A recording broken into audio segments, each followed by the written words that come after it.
Fast x जेकरा के fast and furious 10 भी कहल जाला एगो आवे वाली अमेरिकी एक्शन फिल्म हवे जेकर निर्देशन लुई लेटेरियर कइले बाणे आ एकर पटकथा जस्टिन लिन जैक डीन आ डैन मजेयू के लिखल बा।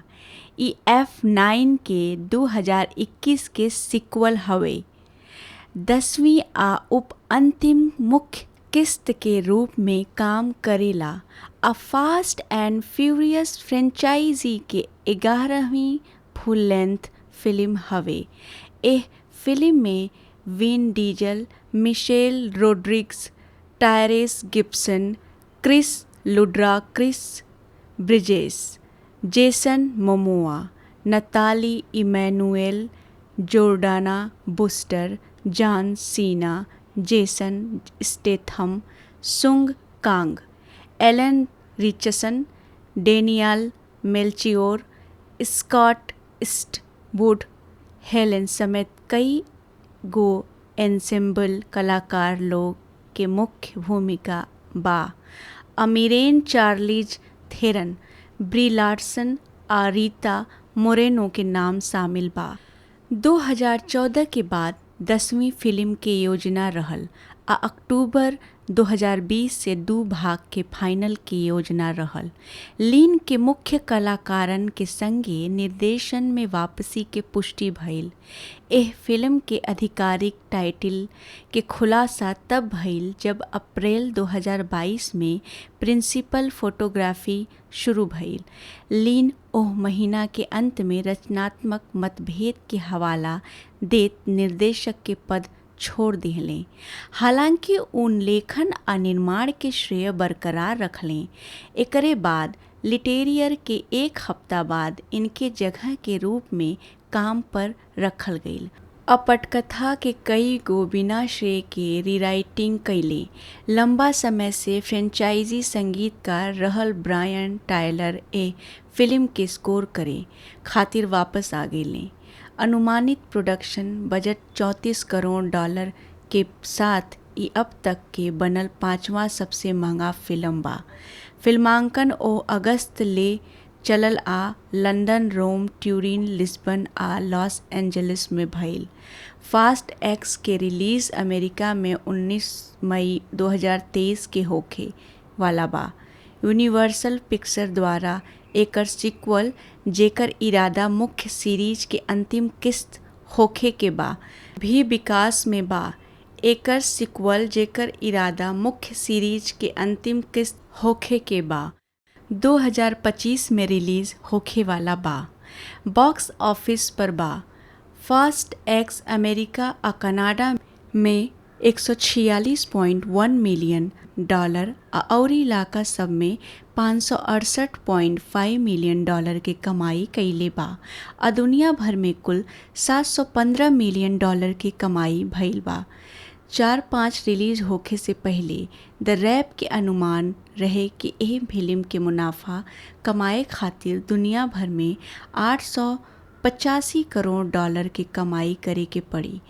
175 बाद में वैरायटी रिपोर्ट कैलस कि ई फिल्म बहुमुश्किल से करिया रंग में रेंगत बाकी स्टूडियो खातिर मामूली मुनाफा पोस्ट करी। 176 के बा। अमेरिका और कनाडा में ट्रेलर के प्रीमियर से एक दिन पहले 9 फरवरी 2023 की आधी रात के टिकट बिक्री शुरू भइल।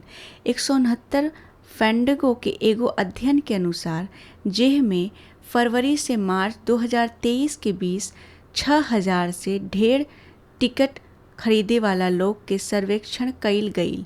फास्ट एक्स के खुलासा भइल कि ई गर्मी के 6वां सबसे ढेर प्रतीक्षित फिल्म हवे। 177 अप्रैल 2023 में बॉक्स ऑफिस के प्रोजेक्शन के अनुसार लगावल गईल कि ई फिल्म अपना शुरुआती सप्ताहांत में 65 से $75 मिलियन की कमाई करी। 178 एकरे रिलीज के हफ्ता ले अनुमान घर के $6 करोड़ हो गए रहे। 169 ए फिल्म के पहला दिन $28 मिलियन की कमाई भइल, जेमे गुरुवार के प्रीव्यू से 75 लाख डॉलर की कमाई भी शामिल रहल। आगे चल के एकर शुरुआत भइल शामिल बा। आगे चल के ई 4046 सिनेमा घरन से 67 मिलियन डॉलर की कमाई कैलस आ बॉक्स ऑफिस पर टॉप कैलस। 79 दूसरा सप्ताहांत में ई फिल्म 23 मिलियन डॉलर 66% गिर के कमा लिहलस आ नयका फिल्म द लिटिल मरमेड के पीछे दूसरा नंबर पर रहल। 181 अपना तीसरा सप्ताहांत में फास्ट एक्स चौथा जगह पर रहल आ द लिटिल मरमेड द बुगीमैन आ स्पाइडरमैन अक्रॉस द स्पाइडर वर्ष से 61% की गिरावट के साथ 9.2 मिलियन डॉलर की कमाई कैलस। यूनाइटेड किंगडम में टिकट 5 मई के बिक्री शुरू भइल। एह फिल्म के शुरुआती सप्ताहांत में दुनिया भर में लगभग 28 करोड़ डॉलर कमाई होखे के अनुमान लगावल गईले रहे, जवना में 84 देशन से करीब 22 करोड़ डॉलर की कमाई शामिल बा। 169 घरेलू शुरुआत नियर ई फिल्म प्रोजेक्शन से तनिका बेहतर परफॉर्मेंस के अंत में भइल आ अंतर्राष्ट्रीय स्तर पर 252.7 मिलियन डॉलर आ दुनिया भर में कुल 32 करोड़ डॉलर की कमाई भइल। ईस्वी 2019 के बाद से स्टूडियो फिल्म खातिर छठवां सबसे नीक ओपनिंग वीकेंड रहल आ दूसरा सबसे बड़ा गैर सुपर हीरो टाइटल। दूसरा सबसे बड़ा गैर सुपर हीरो किताब अवतार पानी के रास्ता के पीछे।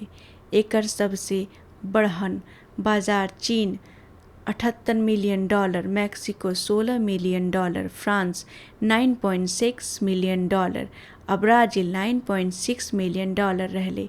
ई फिल्म पाकिस्तान में विदेशी फिल्म खातिर सबसे ढेर ओपनिंग वीकेंड रिलीज के रिकॉर्ड बनौलस आ एकर ई 19.98 करोड़ मिलल। आलोचनात्मक प्रतिक्रिया दिहल गईल बा। समीक्षा एग्रीगेटर वेबसाइट रोटन टमाटर पर 310 आलोचक के समीक्षा में से 56% सकारात्मक बा, जवना के औसत रेटिंग 5.7/10 बा। वेबसाइट के आम के सहमति में कहल गईल बा कि जितना अमुक्त मूर्खतापूर्ण बा चेतना की संतोषजनक रूप से आत्मजागरूक बा। फास्ट एक्स के लंबा समय से प्रशंसक के इंजन के रिव करे के चाही, जबकि कई गो नयका लोग के न्यूट्रल में पीछे छोड़ के चाही। भारतीय औसत के इस्तेमाल करे वाली मेटाक्रिटिक एह फिल्म के स्कोर दिहलस 100 में से 56 में से 59 आलोचक लोग के आधार पर मिश्रित बा। औसत समीक्षा के संकेत देला। सिनेमा स्कोर द्वारा सर्वेक्षण कईल गईल दर्शक लोग ए फिल्म के A+ से F पैमाना पर औसतन B+ ग्रेड दिहलस। ई F9 आ पहली फिल्म नियर रहल बाकी अन्य किस्त सभे से नीचे। पहली फिल्म लेकिन नीचे अन्य किस्त सभे के रिपोर्ट में कहल गईल बा कि फिल्म देखे वाला लोग ए फिल्म के 82% सकारात्मक स्कोर दिहलस। 67% लोग के कहनाम बा कि उ लोग एकर सिफारिश जरूर करी। मोमोआ के परफॉर्मेंस के समीक्षक लोग बहुत तारीफ कइले। सिनेमा लैंड के एरिक आइजनबर्ग कहले कि मोमोआ द जोकर के फास्ट एंड फ्यूरियस संस्करण निहन दाते के भूमिका निभावले और निष्कर्ष निकलले कि एगो उल्लासपूर्ण मनोरोगी के रमणीय चित्रण बा। कॉमिक बुक के लियाम क्राउली एह विचार के समर्थन कइले आ मोमोआ के हंसावे वाला बतौले, जबकि स्क्रीन रैंट के जोसेफ डेकिलमेयर के कहनाम रहल कि मोमोआ ऐसन परफॉर्मेंस में जादू ले आवे ला जेमे करिश्मा के झरना निकलेला। एगो मिश्रित समीक्षा में USA टुडे के ब्रायन ट्वेट में मोमोआ के तारीफ कइले परफॉर्मेंस बाकी पटकथा के आलोचना करत कहलन कि भौतिक के नियमन के लंबा लंबा आ सब पंपल कइल जाला। तर्क के तोप से गोली मार के बाहर निकाल दिहल जाला। असगरी तर्क के एगो तोप से गोली मार के बाहर निकालल जाला, जवना में ओकर विचित्र किरदार के पसंद आ फैसला होला। द शिकागो सन टाइम्स के रिचर्ड रोपर एह फिल्म के 4 में से 2 स्टार दिहले आ मोमोआ के परफॉर्मेंस के अउरी आलोचना कैले आ लिखले कि ऊ के रूप में सामने आवेले सही मायने में धमकी देवे वाला खलनायक से ज़्यादा प्रिनिंग परफॉर्मेंस आर्ट सोशियोपैथिक जोकर के रूप में काम करेला। द इंडिपेंडेंट के क्लारिस लॉघरी कहली कि मनमानी कथान बाइबिल के हिसाब से स्केल वाला सोप ओपेरा खुशी खुशी गुरुत्वाकर्षण आ शरीर विज्ञान के नियम सबके दोबारा लिखे ला ताकि अपना दर्शकन के चेहरा पर मुस्कान पैदा हो सके आ कलाकारन के परफॉर्मेंस के तारीफ कैली अर्थात मोमोआ के 192 के बा कम सकारात्मक समीक्षा में दर्ज वर्ज के चार्ल्स पुलियम मूर पहले के किरदारन के वापसी के आलोचना कैले आ कहले कि ए फिल्म में घुमावदार मोड़ अमोड़ बा के जे एकरा के रोमांचक बाकी हवाहीन महसूस करावे में योगदान देला। ऊ इहो लिखले बाड़न कि बढ़हन कलाकारन के चलते एकर किरदार के सूप अप कैमियो जैसन महसूस भइल जवना के मतलब रहे कि वर्तमान में जैविक रूप से मौजूद आकृति सबके बजाय अतीत के याद दियावल जाओ। आकृति सबके बजाय अतीत की याद दियावे के मतलब सूप अप कैमियो नियर महसूस करेले, खास तौर पर जब वो लोग बस कहीं से पॉप अप हो जाला जवन की रउआ के उम्मीद से ढेर बा होला। उ पटकथा के आलोचन भी कैले आ कहले कि डोम आ दांते के संघर्ष अंत में ऐसन महसूस होला जैसे कि कागज पर नक्शा बनावल गईल होखे बाकी ऑन स्क्रीन खातिर पर्याप्त कस के ना बनावल गईल होखे। एकर गूंज डेट ऑफ गिग के डॉन के भी कैले जे सहायक कलाकारन खातिर किरदार के बीट की कमी आ कथानक के दाव के कमी के दुख जतवले। हालांकि उ सीना के परफॉर्मेंस के तारीफ कैले आ लिखले कि उ अपना हाथ से ताकत के हिसाब से खेलेले आ मिल जाला बायॉन हिज शीर करिश्मा। न्यूयॉर्क पोस्ट के जॉनी ओलेसिंस्की एह फिल्म के 4 में से 1 रेटिंग दिले। एकरा के एक ठो औरी मूर्खतापूर्ण कास्ट फिल्म जे 99 बोतल of beer on the wall near ब्लोट करे ले आ तेजी से नकली पीछा करे के विशेषता बा। बोस्टन रोलाल्ड के जेम्स वनीफियर एकरा के सी दिहले आ लिखले कि डिमडिवेट द गॉडफादर फिल्म सबके सड़क के साथ ले लेला गुंडा के जगह रेसर लोग। गिद्ध के एलिसन बिलमोर लिटेरियस के निर्देशन की आलोचना कैले आ लिखली कि ई फिल्म ऐसन खेलेला जैसे कि ई मौजूदा फिल्म सब से परिचित अल द्वारा बनावल गईल होखे बाकी खुद कुछ सुसंगत थुक देवे के काम पूरा तरीका से ना होखे आ एकर कथानक के उनाम से भिड़ंगा बतौली। वो एकरा कलाकारन के भी आलोचना कैले कि फूल फूलल बा एकर संवाद के प्रचार के उद्देश्य से बिना संदर्भ के क्लिप के इस्तेमाल करे ता खातिर इंजीनियरिंग कैले गईल महसूस कैले। ए निष्कर्ष पर पहुँचले कि फास्ट एक्स देखल सिर में चोट लागे के एहसास होला। स्लैंट खातिर लिखत ग्रेग नुसेन अभियन के परफॉर्मेंस आ सिनेमेटोग्राफी के आलोचना कैले आ एकरा के अल्ट्रा सैचुरेटेड इमेज सब के साथ बेसी रोशनी वाला कहले आ लिखले कि ई फिल्म असली सौदा के तुलना में फैन फिक्शन बा सेल्फ पैरोडी के करीब बाटे। द वॉल स्ट्रीट जर्नल खातिर लिखत कैले स्मिथ लिटेरियर के निर्देशन की आलोचना कैले कि बहुत जोश के रूप में रहल आ कैले कि लिटेरियन शायद कबो कहानी के चीर फाड़ करे के मौका चूक जाले जौनी में कमफिद्दी के साथ अंत हो सकेला। हास्यास्पद एक्शन सीन सबके परोसल जाला जौना में बहुत कथ्य कोना के जरूरत होला कटिंग के बा। गेम स्पॉट के फिल ओवेन एगो कड़ा समीक्षा में कहले कि फिल्म में धुंधला बैकग्राउंड और अजीब क्लोजअप शॉट्स बा एकर तुलना कम बजट के फिल्म से नकारात्मक रूप से कैले और संपादन के विचलित करेला। उन्मादी बतौले उ इहो कहले कि कहानी के लाइन बस पिछला फिल्म सबके कथानक के धागा आ सेट पीस सबके रिहर्स कैले गईल।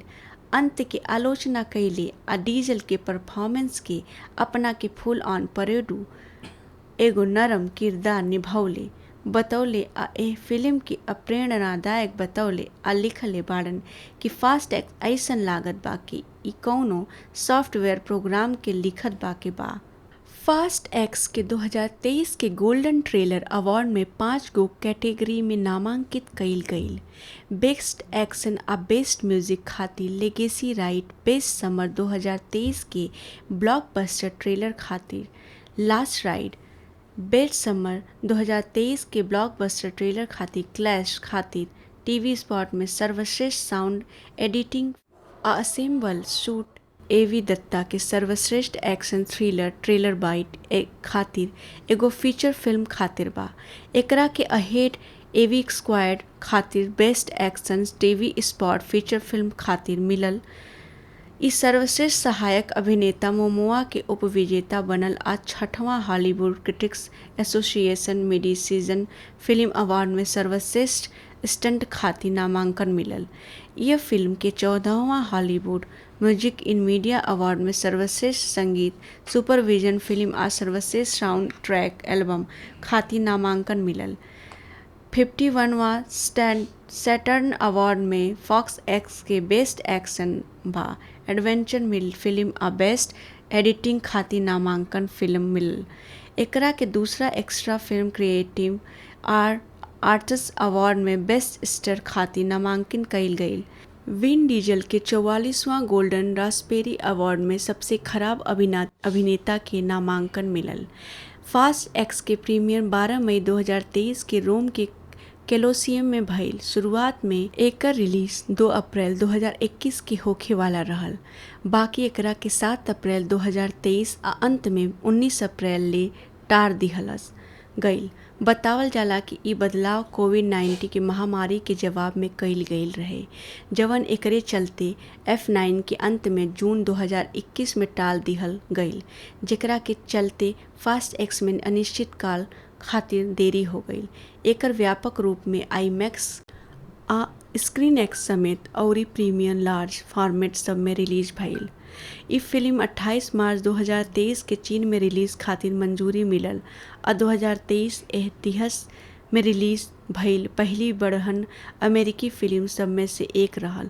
फास्ट एंड फ्यूरियस फिल्म सबके चीन में फास्ट एंड फ्यूरियस 6 2023 के रिलीज के बाद $1.2 मिलियन से ढेर के कमाइल भइल बा आ ई पहिला देश सब में से एक रहल जहां F9 2021 रिलीज भइल घरेलू रिलीज से 5 हफ्ता आगे रहल।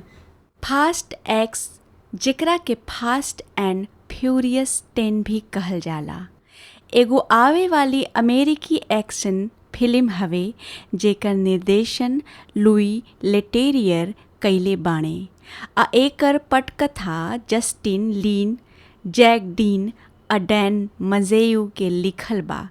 ई F9 के 2021 के सीक्वल हवे। 10वीं आ उप अंतिम मुख्य किस्त के रूप में काम करेला आ फास्ट एंड फ्यूरियस फ्रेंचाइजी के 11वीं फुल लेंथ फिल्म हवे। एह फिल्म में Vin Diesel, Michelle Rodriguez, Tyrese Gibson, Chris Ludacris Bridges, Jason Momoa, Nathalie Emmanuel, Jordana Brewster, John Cena, Jason Statham, Sung Kang, Alan Ritchson, Daniel Melchior, Scott Eastwood, Helen समेत कई गो ensemble कलाकार लोग के मुख्य भूमिका बा। अमीरेन चार्लीज थेरन, ब्री Larsen आ रीता मोरेनो के नाम शामिल बा। 2014 के बाद 10वीं फिल्म के योजना रहल आ अक्टूबर 2020 से 2 भाग के फाइनल की योजना रहल। लीन के मुख्य कलाकारन के संगे निर्देशन में वापसी के पुष्टि भइल। एह फिल्म के आधिकारिक टाइटल के खुलासा तब भइल जब अप्रैल 2022 में प्रिंसिपल फोटोग्राफी शुरू भइल। लीन ओह महीना के अंत में रचनात्मक मतभेद के हवाला देत निर्देशक के पद छोड़ दिहलें। हालांकि उन लेखन आ निर्माण के श्रेय बरकरार रखलें। एकरे बाद लिटेरियर के एक हफ्ता बाद इनके जगह के रूप में काम पर रखल गईल। अपटकथा के कई गो बिना श्रेय के रीराइटिंग कैले। लंबा समय से फ्रेंचाइजी संगीतकार रहल ब्रायन टायलर ए फिल्म के स्कोर करे खातिर वापस आ गईले। अनुमानित प्रोडक्शन बजट $34 करोड़ के साथ ई अब तक के बनल 5वां सबसे महंगा फिल्म बा।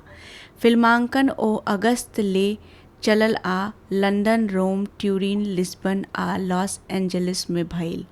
फास्ट एक्स के रिलीज अमेरिका में 19 मई 2023 के होखे वाला बा। यूनिवर्सल पिक्चर द्वारा एकर सीक्वल जेकर इरादा मुख्य सीरीज के अंतिम किस्त होखे के बा भी विकास में बा। एकर सीक्वल जेकर इरादा मुख्य सीरीज के अंतिम किस्त होखे के बा 2025 में रिलीज होखे वाला बा। बॉक्स ऑफिस पर बा। फास्ट एक्स अमेरिका आ कनाडा में $146.1 मिलियन आ अउरी इलाका सब में $568.5 मिलियन के कमाई कइले बा आ दुनिया भर में कुल $715 मिलियन के कमाई भइल बा। 4-5 रिलीज होखे से पहले द रैप के अनुमान रहे कि एह फिल्म के मुनाफा कमाए खातिर दुनिया भर में $885 करोड़ के कमाई करे के पड़ी। 175 बाद में वैरायटी रिपोर्ट कैलस कि ई फिल्म बहुमुश्किल से करिया रंग में रेंगत बाकी स्टूडियो खातिर मामूली मुनाफा पोस्ट करी। 176 के बा। अमेरिका और कनाडा में ट्रेलर के प्रीमियर से एक दिन पहले 9 फरवरी 2023 की आधी रात के टिकट बिक्री शुरू भइल। 169 फैंडगो के एगो अध्ययन के अनुसार जेह में फरवरी से मार्च 2023 के बीच 6,000 से ढेर टिकट खरीदे वाला लोग के सर्वेक्षण कइल गईल। फास्ट एक्स के खुलासा भइल कि ई गर्मी के छठवां सबसे ढेर प्रतीक्षित फिल्म हवे। 177 अप्रैल 2023 में बॉक्स ऑफिस के प्रोजेक्शन के अनुसार लगावल गईल कि ई फिल्म अपना शुरुआती सप्ताहांत में 65 से $75 मिलियन की कमाई करी। 178 एकरे रिलीज के हफ्ता ले अनुमान घर के $6 करोड़ हो गए रहे। 169 ए फिल्म के पहला दिन $28 मिलियन की कमाई भइल, जेमें गुरुवार के प्रीव्यू से $75 लाख की कमाई भी शामिल रहल।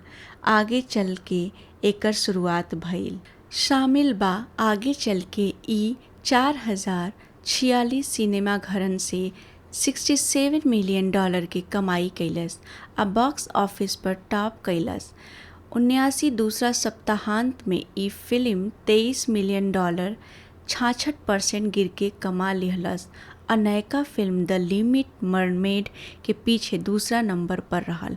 181 अपना तीसरा सप्ताहांत में फास्ट एक्स चौथा जगह पर रहल आ द लिटिल मरमेड द बुगीमैन आ स्पाइडरमैन अक्रॉस द स्पाइडर वर्स से 61% की गिरावट के साथ $9.2 मिलियन की कमाई कैलस। यूनाइटेड किंगडम में टिकट 5 मई के बिक्री शुरू भइल। एह फिल्म के शुरुआती सप्ताहांत में दुनिया भर में लगभग $28 करोड़ कमाई होखे के अनुमान लगावल गईले रहे, जवना में 84 देशन से करीब $22 करोड़ की कमाई शामिल बा। 169 घरेलू शुरुआत नियर ई फिल्म प्रोजेक्शन से तनिका बेहतर परफॉर्मेंस के अंत में भइल आ अंतर्राष्ट्रीय स्तर पर $252.7 मिलियन आ दुनिया भर में कुल $32 करोड़ की कमाई भइल। ईस्वी 2019 के बाद से स्टूडियो फिल्म खातिर छठवां सबसे नीक ओपनिंग वीकेंड रहल आ दूसरा सबसे बड़ा गैर सुपर हीरो टाइटल। दूसरा सबसे बड़ा गैर सुपर हीरो किताब अवतार पानी के रास्ता के पीछे। एकर सबसे बड़हन बाजार चीन $78 million, Mexico $16 million, France $9.6 million और ब्राजील $9.6 मिलियन रहले। ई फिल्म पाकिस्तान में विदेशी फिल्म खातिर सबसे ढेर ओपनिंग वीकेंड रिलीज के रिकॉर्ड बनौलस आ एकर ई 19.98 करोड़ मिलल। आलोचनात्मक प्रतिक्रिया दिहल गईल बा।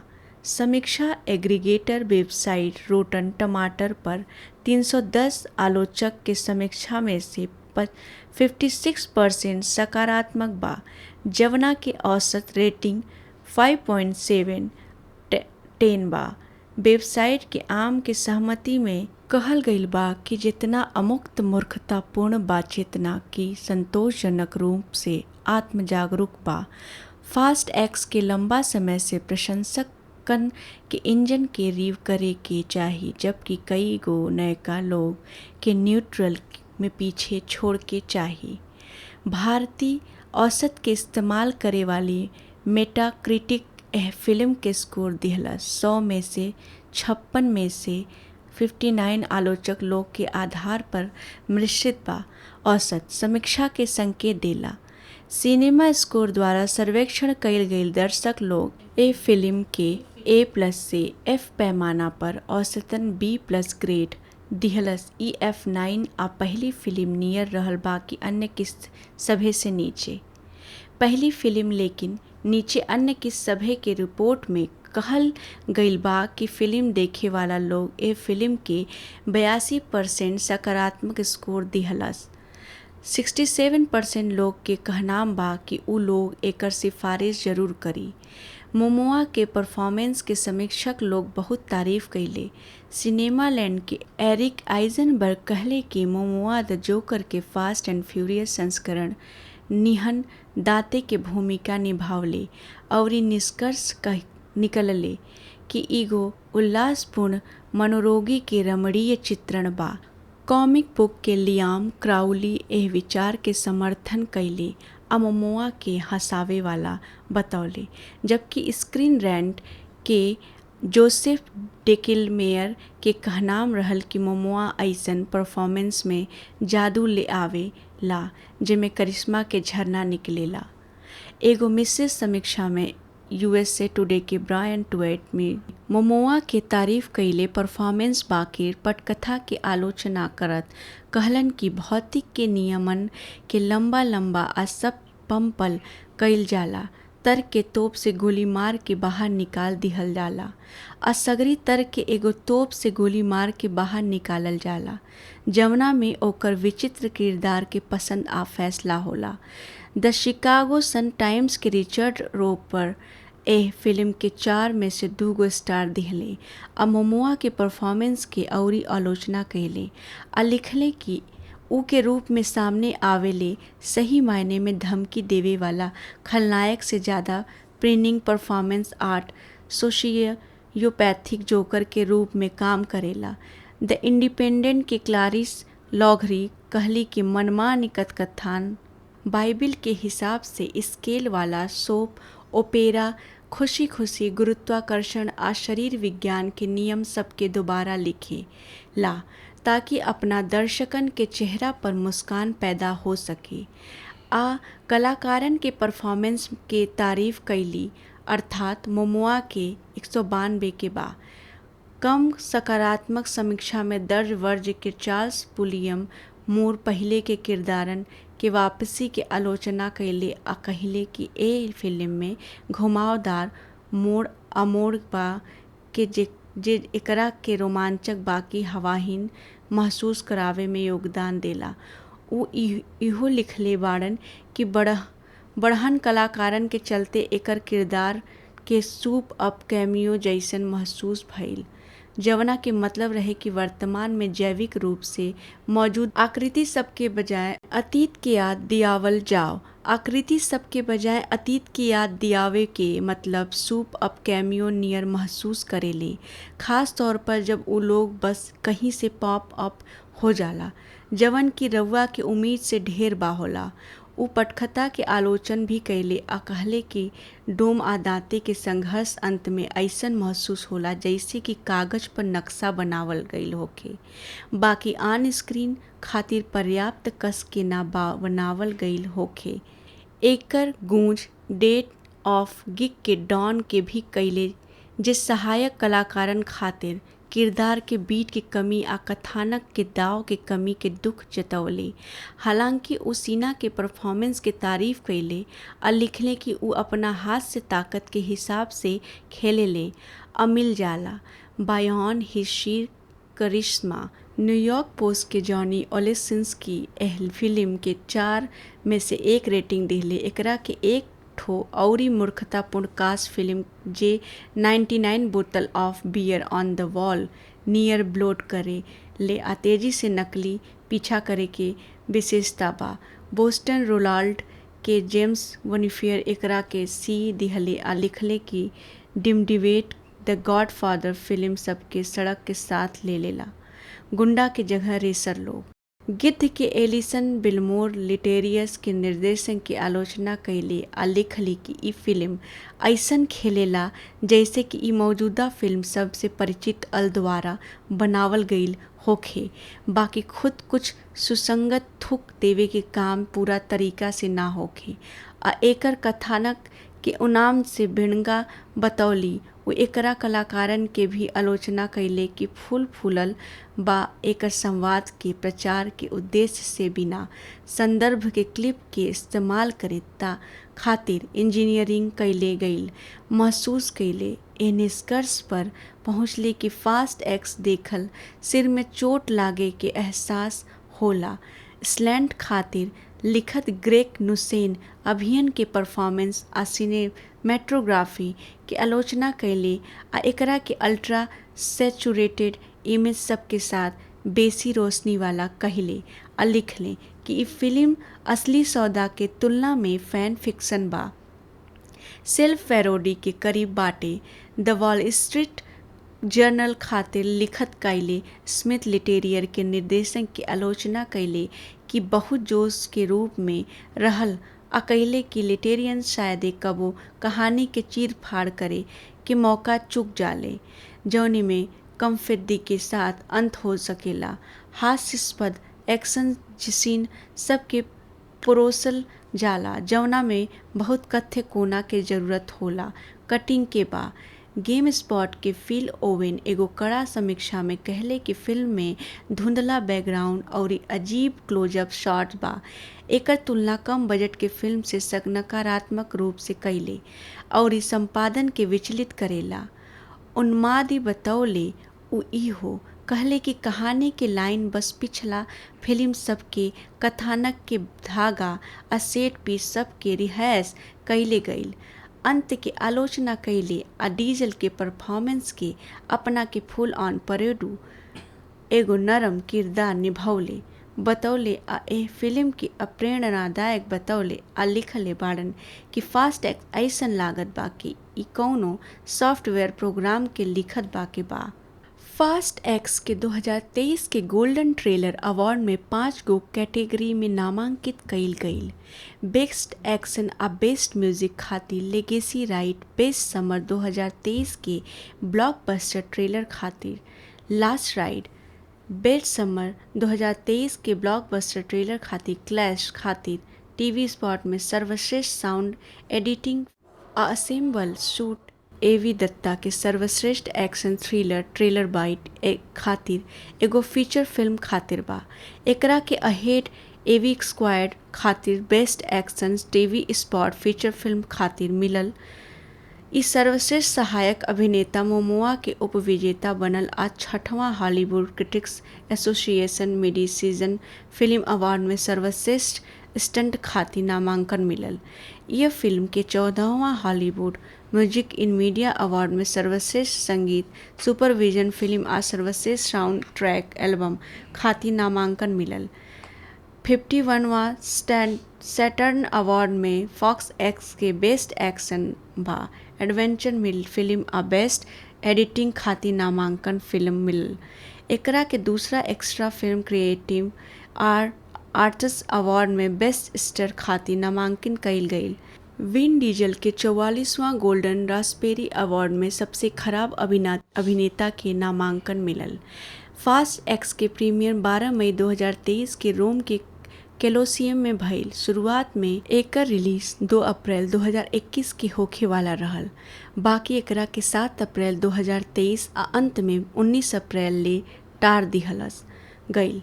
बतावल जाला कि ई बदलाव कोविड-19 के महामारी के जवाब में कइल गईल रहे, जवन एकरे चलते F9 के अंत में जून 2021 में टाल दिहल गईल, जेकरा के चलते फास्ट एक्स में अनिश्चित काल खातिर देरी हो गईल। एकर व्यापक रूप में आईमैक्स आ स्क्रीन एक्स समेत अउरी प्रीमियम लार्ज फॉर्मेट सब में रिलीज भइल।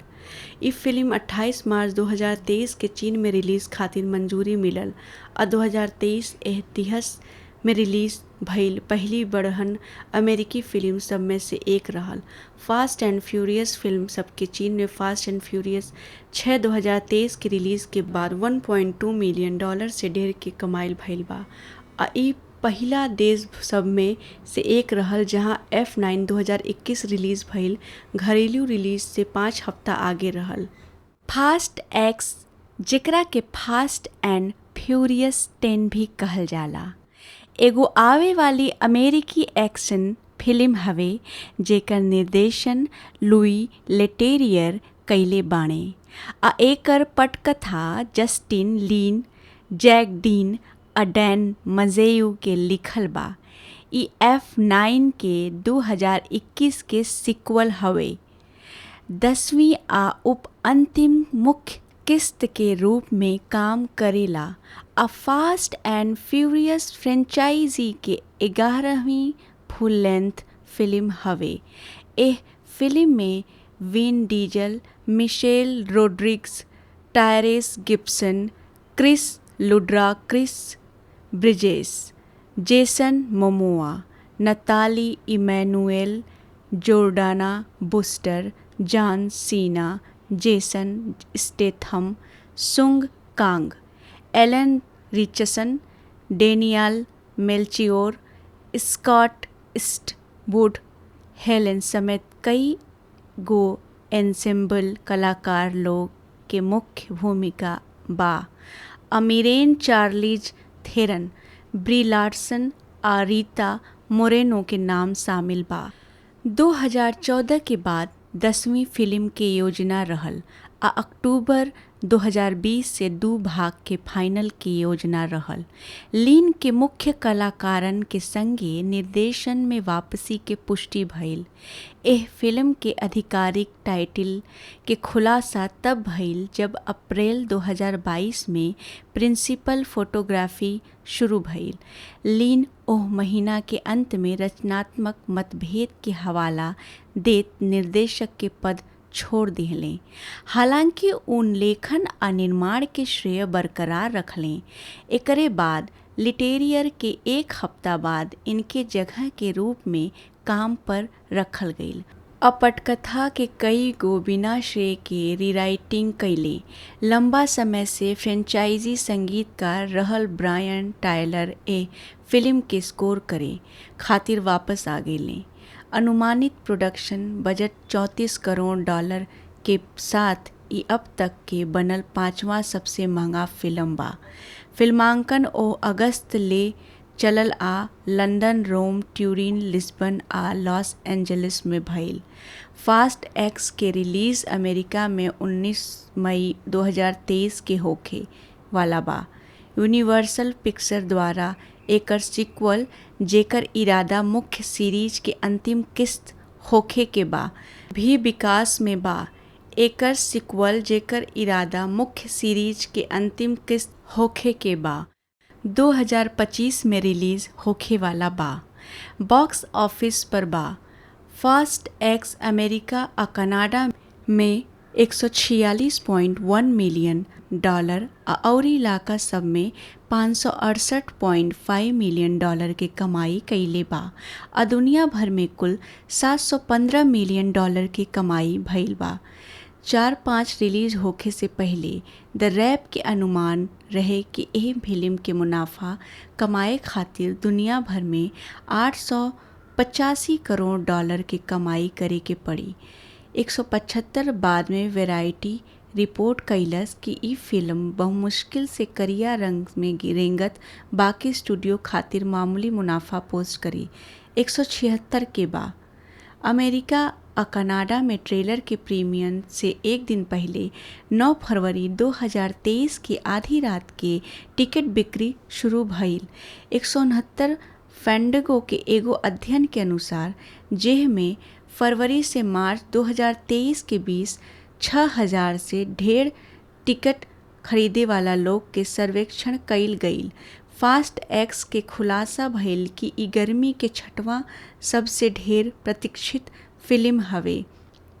177 अप्रैल 2023 में बॉक्स ऑफिस के प्रोजेक्शन के अनुसार लगावल गइल कि ई फिल्म अपना शुरुआती सप्ताहांत में 65 से $75 मिलियन की कमाई करी।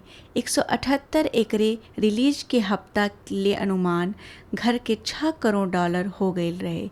169 ए फिल्म के पहला दिन $28 मिलियन की कमाई भइल, जेमें गुरुवार के प्रीव्यू से $75 लाख की कमाई भी शामिल रहल। आगे चल के एकर शुरुआत भइल शामिल बा। आगे चल के ई 4,046 सिनेमा घरन से $67 मिलियन की कमाई कैलस आ बॉक्स ऑफिस पर टॉप कैलस। 79 दूसरा सप्ताहांत में ई फिल्म $23 मिलियन 66% गिर के कमा लिहलस आ नयका फिल्म द लिटिल मरमेड के पीछे दूसरा नंबर पर रहल।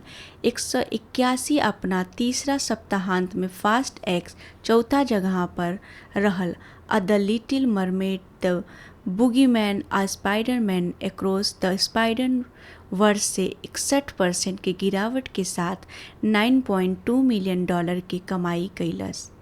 यूनाइटेड किंगडम में टिकट 5 मई के बिक्री शुरू भइल। एह फिल्म के शुरुआती सप्ताहांत में दुनिया भर में लगभग $28 करोड़ कमाई होखे के अनुमान लगावल गइले रहे, जवना में 84 देशन से करीब $22 करोड़ की कमाई शामिल बा। 169 घरेलू शुरुआत नियर ई फिल्म प्रोजेक्शन से तनिका बेहतर परफॉर्मेंस के अंत में भइल आ अंतर्राष्ट्रीय स्तर पर $252.7 मिलियन आ दुनिया भर में कुल $32 करोड़ की कमाई भइल। ईस्वी 2019 के बाद से स्टूडियो फिल्म खातिर छठवां सबसे नीक ओपनिंग वीकेंड रहल आ दूसरा सबसे बड़ा गैर सुपर हीरो टाइटल। दूसरा सबसे बड़ा गैर सुपर हीरो किताब अवतार पानी के रास्ता के पीछे। एकर सबसे बड़हन बाजार चीन $78 million, Mexico $16 million, France $9.6 million और ब्राज़ील $9.6 मिलियन रहले। ई फिल्म पाकिस्तान में विदेशी फिल्म खातिर सबसे ढेर ओपनिंग वीकेंड रिलीज के रिकॉर्ड बनौलस आ एकर ई 19.98 करोड़ मिलल। आलोचनात्मक प्रतिक्रिया दिहल गइल बा। समीक्षा एग्रीगेटर वेबसाइट रोटन टमाटर पर 310 आलोचक के समीक्षा में से 56% सकारात्मक बा, जवना के औसत रेटिंग 5.7/10 बा। वेबसाइट के आम के सहमति में कहल गइल बा कि जितना अमुक्त मूर्खतापूर्ण बा चेतना की संतोषजनक रूप से आत्मजागरूक बा। फास्ट एक्स के लंबा समय से प्रशंसक के इंजन के रिव करे के चाही, जबकि कई गो नयका लोग के न्यूट्रल में पीछे छोड़ के चाही। भारतीय औसत के इस्तेमाल करे वाली मेटाक्रिटिक एह फिल्म के स्कोर दिहलस 100 में से 56 में से 59 आलोचक लोग के आधार पर मिश्रित बा। औसत समीक्षा के संकेत देला सिनेमा स्कोर द्वारा सर्वेक्षण कइल गईल दर्शक लोग ए फिल्म के A+ से F पैमाना पर औसतन B+ ग्रेड दिहलस। ई F9 आ पहली फिल्म नियर रहल बाकी अन्य किस्त सभे से नीचे। पहली फिल्म लेकिन नीचे अन्य किस्त सभे के रिपोर्ट में कहल गईल बा कि फिल्म देखे वाला लोग ए फिल्म के 82% सकारात्मक स्कोर दिहलस। 67% लोग के कहनाम बा कि उ लोग एकर सिफारिश जरूर करी। मोमोआ के परफॉर्मेंस के समीक्षक लोग बहुत तारीफ कइले। सिनेमा लैंड के एरिक आइजनबर्ग कहले कि मोमोआ द जोकर के फास्ट एंड फ्यूरियस संस्करण निहन दाते के भूमिका निभावले और निष्कर्ष निकलले कि एगो उल्लासपूर्ण मनोरोगी के रमणीय चित्रण बा।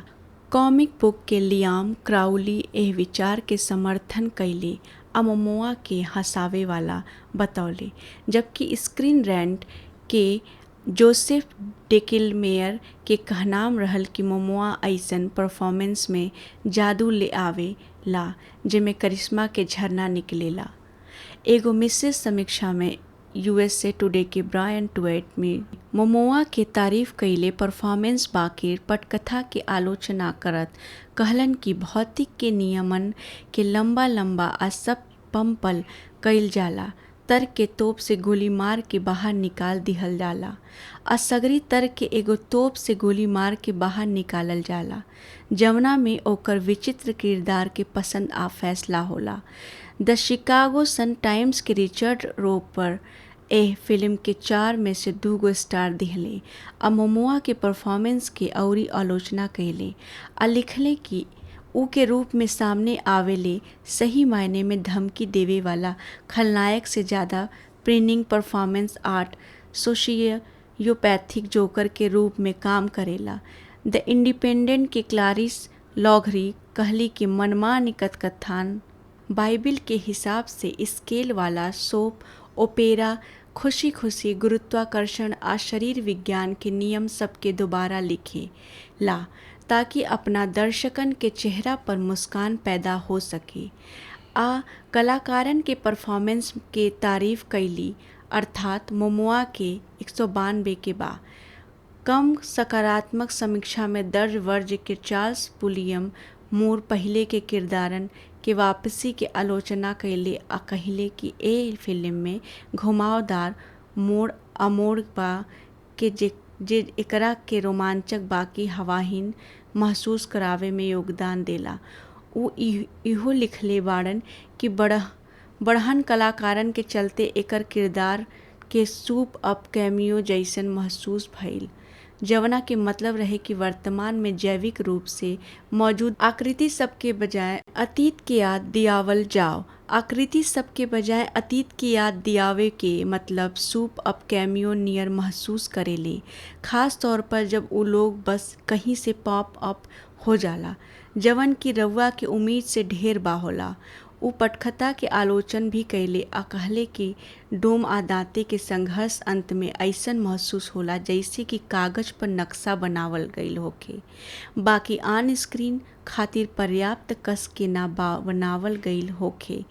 एकर गूंज डेट ऑफ गिग के डॉन के भी कैले, जे सहायक कलाकारन खातिर किरदार के बीट की कमी आ कथानक के दाव के कमी के दुख जतवले।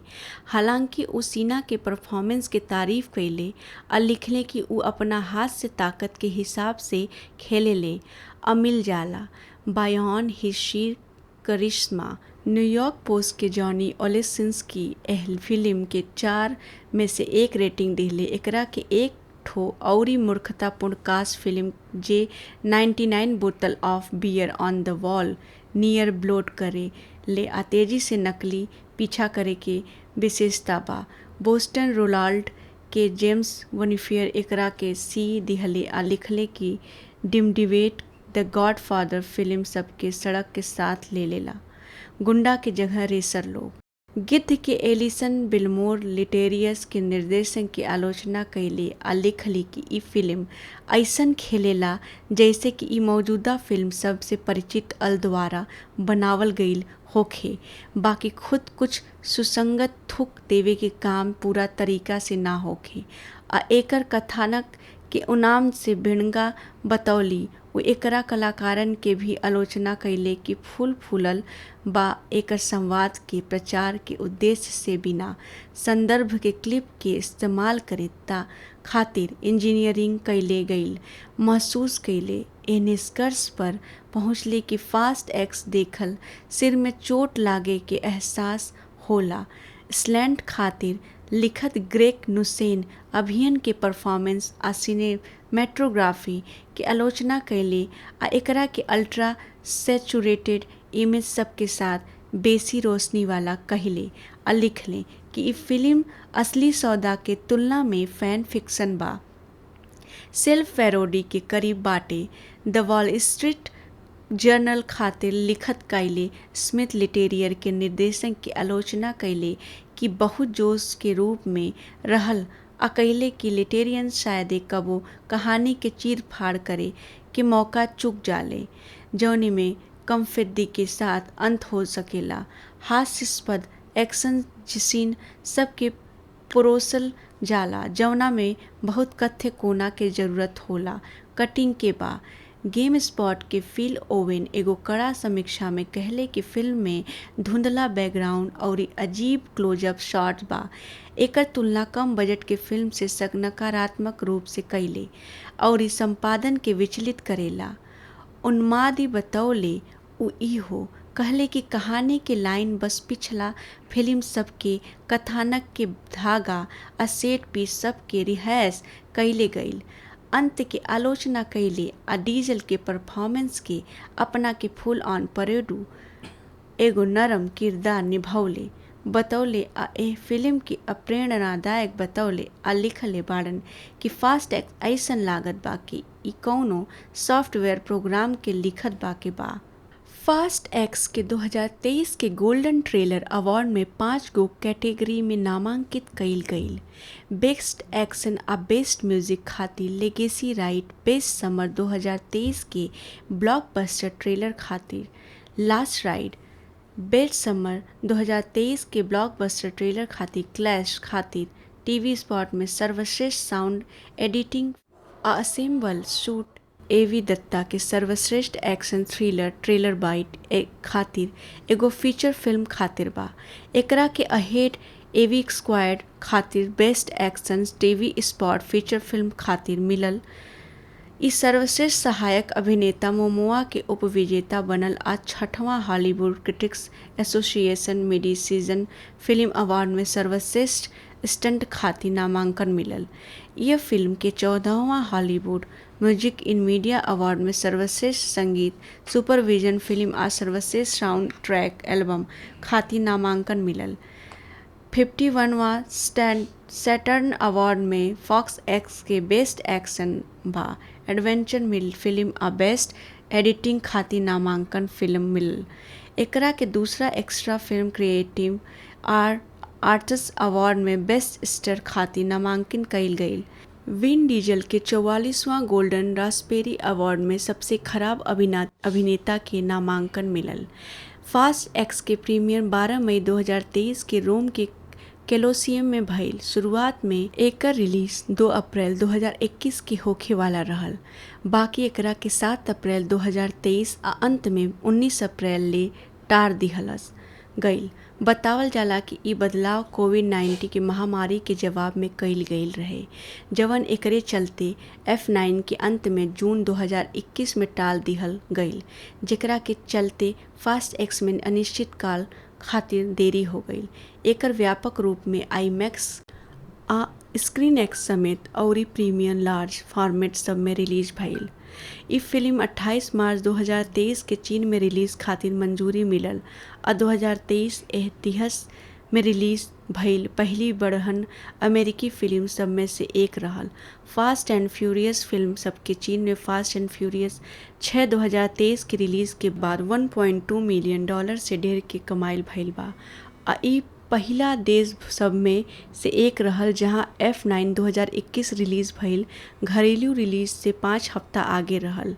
फास्ट एक्स, जेकरा के फास्ट एंड फ्यूरियस 10 भी कहल जाला, एगो आवे वाली अमेरिकी एक्शन फिल्म हवे जेकर निर्देशन लुई लेटेरियर कइले बाणे आ एकर पटकथा जस्टिन लिन, जैक डीन आ डैन मजेयू के लिखल बा।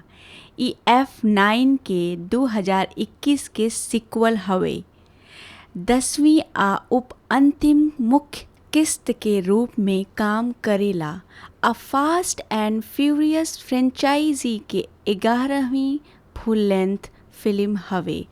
एह फिल्म में Vin Diesel, Michelle Rodriguez, Tyrese Gibson, Chris Ludacris Bridges, Jason Momoa, Nathalie Emmanuel, Jordana Brewster, John Cena, Jason Statham, Sung Kang, Alan Ritchson, Daniel Melchior, Scott Eastwood, Helen समेत कई गो ensemble कलाकार लोग के मुख्य भूमिका बा।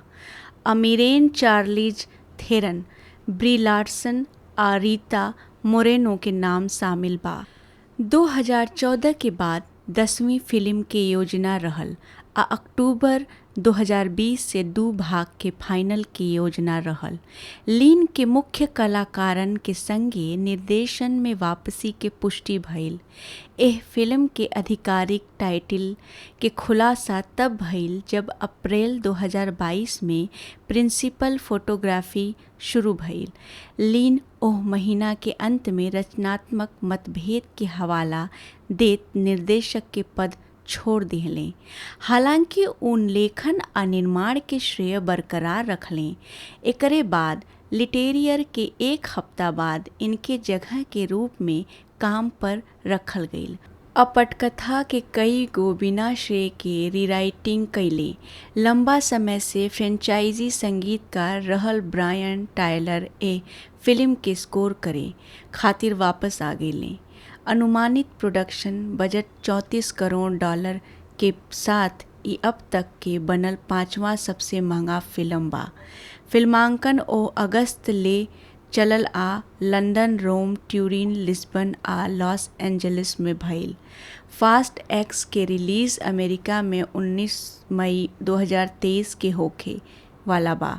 यूनिवर्सल पिक्चर द्वारा एकर sequel, जेकर इरादा मुख्य सीरीज के अंतिम किस्त होखे के बा, भी विकास में बा। एकर सीक्वल, जेकर इरादा मुख्य सीरीज के अंतिम किस्त होखे के बा, 2025 में रिलीज होखे वाला बा। बॉक्स ऑफिस पर बा। फास्ट एक्स अमेरिका आ कनाडा में $146.1 मिलियन आ अउरी इलाका सब में $568.5 मिलियन के कमाई कइले बा आ दुनिया भर में कुल $715 मिलियन के कमाई भइल बा। 4-5 रिलीज होखे से पहले द रैप के अनुमान रहे कि एह फिल्म के मुनाफा कमाए खातिर दुनिया भर में $885 करोड़ के कमाई करे के पड़ी। 175 बाद में वैरायटी रिपोर्ट कैलस कि ई फिल्म बहुमुश्किल से करिया रंग में रेंगत बाकी स्टूडियो खातिर मामूली मुनाफा पोस्ट करी। 176 के बा। अमेरिका और कनाडा में ट्रेलर के प्रीमियर से एक दिन पहले 9 फरवरी 2023 की आधी रात के टिकट बिक्री शुरू भइल। 169 फैंडगो के एगो अध्ययन के अनुसार जेह में फरवरी से मार्च 2023 के बीच 6,000 से ढेर टिकट खरीदे वाला लोग के सर्वेक्षण कइल गईल। फास्ट एक्स के खुलासा भइल कि ई गर्मी के 6वां सबसे ढेर प्रतीक्षित फिल्म हवे। 177 अप्रैल 2023 में बॉक्स ऑफिस के प्रोजेक्शन के अनुसार लगावल गईल कि ई फिल्म अपना शुरुआती सप्ताहांत में 65 से $75 मिलियन की कमाई करी। 178 एकरे रिलीज के हफ्ता ले अनुमान घर के $6 करोड़ हो गए रहे। 169 ए फिल्म के पहला दिन $28 मिलियन के कमाई भइल, जेमें गुरुवार के प्रीव्यू से $75 लाख की कमाई भी शामिल रहल। आगे चल के एकर शुरुआत भइल शामिल बा। आगे चल के ई 4046 सिनेमा घरन से $67 मिलियन की कमाई कैलस आ बॉक्स ऑफिस पर टॉप कैलस। 79 दूसरा सप्ताहांत में ई फिल्म $23 मिलियन 66% गिर के कमा लिहलस आ नयका फिल्म द लिटिल मरमेड के पीछे दूसरा नंबर पर रहल। 181 अपना तीसरा सप्ताहांत में फास्ट एक्स चौथा जगह पर रहल आ द लिटिल मरमेड द बुगीमैन आ स्पाइडरमैन अक्रॉस द स्पाइडर वर्ष से 61% के गिरावट के साथ $9.2 मिलियन की कमाई कैलस। यूनाइटेड किंगडम में टिकट 5 मई के बिक्री शुरू भइल। एह फिल्म के शुरुआती सप्ताहांत में दुनिया भर में लगभग $28 करोड़ कमाई होखे के अनुमान लगावल गईले रहे, जवना में 84 देशन से करीब $22 करोड़ की कमाई शामिल बा। 169 घरेलू शुरुआत नियर ई फिल्म प्रोजेक्शन से तनिका बेहतर परफॉर्मेंस के अंत में भइल आ अंतर्राष्ट्रीय स्तर पर $252.7 मिलियन आ दुनिया भर में कुल $32 करोड़ की कमाई भइल। ईस्वी 2019 के बाद से स्टूडियो फिल्म खातिर छठवां सबसे नीक ओपनिंग वीकेंड रहल आ दूसरा सबसे बड़ा गैर सुपर हीरो टाइटल। दूसरा सबसे बड़ा गैर सुपर हीरो किताब अवतार पानी के रास्ता के पीछे। एकर सबसे बड़हन बाजार चीन $78 million, Mexico $16 million, France $9.6 million आ ब्राजील $9.6 मिलियन रहले। ई फिल्म पाकिस्तान में विदेशी फिल्म खातिर सबसे ढेर ओपनिंग वीकेंड रिलीज के रिकॉर्ड बनौलस आ एकर ई 19.98 करोड़ मिलल। आलोचनात्मक प्रतिक्रिया दिहल गईल बा। समीक्षा एग्रीगेटर वेबसाइट रोटन टमाटर पर 310 आलोचक के समीक्षा में से 56% सकारात्मक बा, जवना के औसत रेटिंग 5.7/10 बा। वेबसाइट के आम के सहमति में कहल गईल बा कि जितना अमुक्त मूर्खतापूर्ण बा चेतना की संतोषजनक रूप से आत्मजागरूक बा। फास्ट एक्स के लंबा समय से प्रशंसक के इंजन के रिव करे के चाही, जबकि कई गो नयका लोग के न्यूट्रल में पीछे छोड़ के चाही।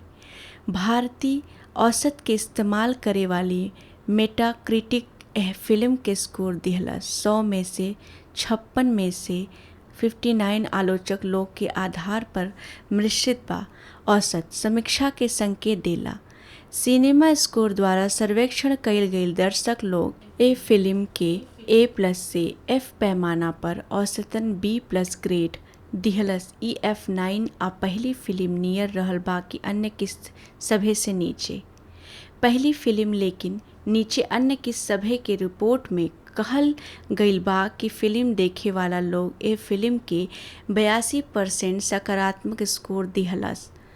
67% लोग के कहनाम बा कि उ लोग एकर सिफारिश जरूर करी। मोमोआ के परफॉर्मेंस के समीक्षक लोग बहुत तारीफ कइले। सिनेमा लैंड के एरिक आइजनबर्ग कहले कि मोमोआ द जोकर के फास्ट एंड फ्यूरियस संस्करण निहन दाते के भूमिका निभावले और निष्कर्ष निकलले कि एगो उल्लासपूर्ण मनोरोगी के रमणीय चित्रण बा। कॉमिक बुक के लियाम क्राउली एह विचार के समर्थन कइले आ मोमोआ के हंसावे वाला बतौले, जबकि स्क्रीन रैंट के जोसेफ डेकिलमेयर के कहनाम रहल कि मोमोआ ऐसन परफॉर्मेंस में जादू ले आवे ला जेमे करिश्मा के झरना निकलेला। एगो मिश्रित समीक्षा में USA टुडे के ब्रायन ट्वेट में मोमोआ के तारीफ कइले परफॉर्मेंस बाकिर पटकथा के आलोचना करत कहलन कि भौतिक के नियमन के लंबा लंबा आ सब पंपल कइल जाला, तर्क के तोप से गोली मार के बाहर निकाल दिहल जाला। असगरी तर्क के एगो तोप से गोली मार के बाहर निकालल जाला, जवना में ओकर विचित्र किरदार के पसंद आ फैसला होला। द शिकागो सन टाइम्स के रिचर्ड रोपर एह फिल्म के 4 में से 2 स्टार दिहले आ मोमोआ के परफॉर्मेंस के अउरी आलोचना कइले आ लिखले कि ऊ के रूप में सामने आवेले सही मायने में धमकी देवे वाला खलनायक से ज़्यादा प्रिनिंग परफॉर्मेंस आर्ट सोशियोपैथिक जोकर के रूप में काम करेला। द इंडिपेंडेंट के क्लारिस लॉघरी कहली कि मनमानी कथान बाइबिल के हिसाब से स्केल वाला सोप ओपेरा खुशी खुशी गुरुत्वाकर्षण आ शरीर विज्ञान के नियम सबके दोबारा लिखे ला ताकि अपना दर्शकन के चेहरा पर मुस्कान पैदा हो सके। आ कलाकारन के परफॉर्मेंस के तारीफ कैली, अर्थात मोमोआ के 192 के बा। कम सकारात्मक समीक्षा में दर्ज वर्ज के चार्ल्स पुलियम मूर पहले के किरदारन के वापसी के आलोचना कैले आ कहले कि ए फिल्म में घुमावदार मोड़ अमोड़ बा के जे एकरा के रोमांचक बाकी हवाहीन महसूस करावे में योगदान देला। ऊ इहो लिखले बाड़न कि बढ़हन कलाकारन के चलते एकर किरदार के सूप अप कैमियो जैसन महसूस भइल, जवना के मतलब रहे कि वर्तमान में जैविक रूप से मौजूद आकृति सबके बजाय अतीत के याद दियावल जाओ। आकृति सबके बजाय अतीत की याद दियावे के मतलब सूप अप कैमियो नियर महसूस करेले, खास तौर पर जब ऊ लोग बस कहीं से पॉप अप हो जाला जवन की रउआ के उम्मीद से ढेर बा होला। ऊ पटकथा के आलोचन भी कैले आ कहले कि डोम आ दांते के संघर्ष अंत में ऐसन महसूस होला जैसे कि कागज पर नक्शा बनावल गईल होखे, बाकी ऑन स्क्रीन खातिर पर्याप्त कस के ना बनावल गईल होखे। एकर गूंज डेट ऑफ गिग के डॉन के भी कैले, जे सहायक कलाकारन खातिर किरदार के बीट की कमी आ कथानक के दाव के कमी के दुख जतवले। हालांकि ऊ सीना के परफॉर्मेंस के तारीफ कैले आ लिखले कि ऊ अपना हाथ से ताकत के हिसाब से खेलेले आ मिल जाला बायॉन हिज शीर करिश्मा। न्यूयॉर्क पोस्ट के जॉनी ओलेसिंस्की एह फिल्म के 4 में से 1 रेटिंग दिले। एकरा के एक ठो औरी मूर्खतापूर्ण कास्ट फिल्म जे 99 बोतल of beer on the wall near ब्लोट करे ले आ तेजी से नकली पीछा करे के विशेषता बा। बोस्टन रोलाल्ड के जेम्स वनीफियर एकरा के सी दिहले आ लिखले कि डिमडिवेट द गॉडफादर फिल्म सबके सड़क के साथ ले लेला, गुंडा के जगह रेसर लोग।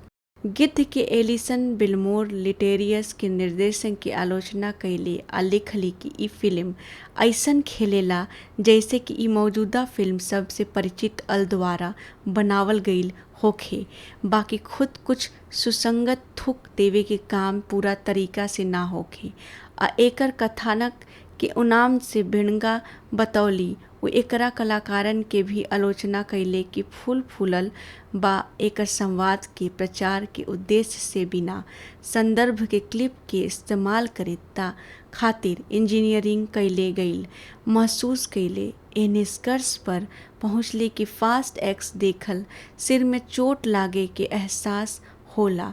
स्लैंट खातिर लिखत ग्रेग नुसेन अभियन के परफॉर्मेंस आ सिनेमेटोग्राफी के आलोचना कैले आ एकरा के अल्ट्रा सैचुरेटेड इमेज सब के साथ बेसी रोशनी वाला कहले आ लिखले कि ई फिल्म असली सौदा के तुलना में फैन फिक्शन बा, सेल्फ पैरोडी के करीब बाटे। द वॉल स्ट्रीट जर्नल खातिर लिखत कैले स्मिथ लिटेरियर के निर्देशन की आलोचना कैले कि बहुत जोश के रूप में रहल आ कैले कि लिटेरियन शायद कबो कहानी के चीर फाड़ करे के मौका चूक जाले, जौनी में कमफिद्दी के साथ अंत हो सकेला। हास्यास्पद एक्शन सीन सबके परोसल जाला जवना में बहुत कथ्य कोना के जरूरत होला कटिंग के बा। गेम स्पॉट के फिल ओवेन एगो कड़ा समीक्षा में कहले कि फिल्म में धुंधला बैकग्राउंड और अजीब क्लोजअप शॉट्स बा। एकर तुलना कम बजट के फिल्म से नकारात्मक रूप से कैले और संपादन के विचलित करेला। उन्मादी बतौले उ इहो कहले कि कहानी के लाइन बस पिछला फिल्म सबके कथानक के धागा आ सेट पीस सबके रिहर्स कैले गईल। अंत के आलोचना कैले आ डीजल के परफॉर्मेंस के अपना के फुल ऑन परेडू एगो नरम किरदार निभौले बतौले आ एह फिल्म के अप्रेरणादायक बतौले आ लिखले बाड़न कि फास्ट एक्स ऐसन लागत बा कि ई कौनो सॉफ्टवेयर प्रोग्राम के लिखत बा के बा। फास्ट एक्स के 2023 के गोल्डन ट्रेलर अवार्ड में 5 गो कैटेगरी में नामांकित कईल गईल। बेस्ट एक्शन आ बेस्ट म्यूजिक खातिर लेगेसी राइट, बेस्ट समर 2023 के ब्लॉकबस्टर ट्रेलर खातिर लास्ट राइड, बेस्ट समर 2023 के ब्लॉकबस्टर ट्रेलर खातिर क्लैश खातिर टीवी स्पॉट में सर्वश्रेष्ठ साउंड एडिटिंग असेंबल शूट एवी दत्ता के सर्वश्रेष्ठ एक्शन थ्रिलर ट्रेलर बाइट खातिर एगो फीचर फिल्म खातिर बा। एकरा के अहेड एवी स्क्वाड खातिर best action TV spot feature film खातिर मिलल। इस सर्वश्रेष्ठ सहायक अभिनेता मोमोआ के उपविजेता बनल आ 6वां Hollywood critics association mid season film award में सर्वश्रेष्ठ स्टंट खातिर नामांकन मिलल। यह फिल्म के 14वां Hollywood music in media award में सर्वश्रेष्ठ संगीत सुपरविजन फिल्म आ सर्वश्रेष्ठ साउंड ट्रैक एल्बम खातिर नामांकन मिलल। 51वां सैटर्न अवार्ड में फॉक्स एक्स के बेस्ट एक्शन बा एडवेंचर मिल फिल्म आ बेस्ट एडिटिंग खातिर नामांकन फिल्म मिलल। एकरा के दूसरा extra film creative arts award में बेस्ट स्टार खातिर नामांकन कईल गईल। विन डीजल के 44वां गोल्डन रास्पबेरी अवार्ड में सबसे खराब अभिनेता के नामांकन मिलल। फास्ट एक्स के प्रीमियर 12 मई 2023 के रोम के कोलोसियम में भइल। शुरुआत में एकर रिलीज 2 अप्रैल 2021 के होखे वाला रहल, बाकी एकरा के 7 अप्रैल 2023 आ अंत में 19 अप्रैल ले टार दिहलस गईल। बतावल जाला कि ई बदलाव कोविड-19 के महामारी के जवाब में कईल गईल रहे, जवन एकरे चलते F9 के अंत में जून 2021 में टाल दिहल गईल, जेकरा के चलते फास्ट एक्स में अनिश्चित काल खातिर देरी हो गईल। एकर व्यापक रूप में आईमैक्स आ स्क्रीन एक्स समेत अउरी प्रीमियम लार्ज फॉर्मेट सब में रिलीज भइल। ई फिल्म 28 मार्च 2023 के चीन में रिलीज खातिर मंजूरी मिलल आ 2023 इतिहास में रिलीज भइल पहली बड़हन अमेरिकी फिल्म सब में से एक रहल। फास्ट एंड फ्यूरियस फिल्म सबके चीन में फास्ट एंड फ्यूरियस 6 2023 के रिलीज के बाद $1.2 मिलियन से ढेर के कमाइल भइल बा आ ई पहिला देश सब में से एक रहल जहां F9 2021 रिलीज भइल घरेलू रिलीज से 5 हफ्ता आगे रहल।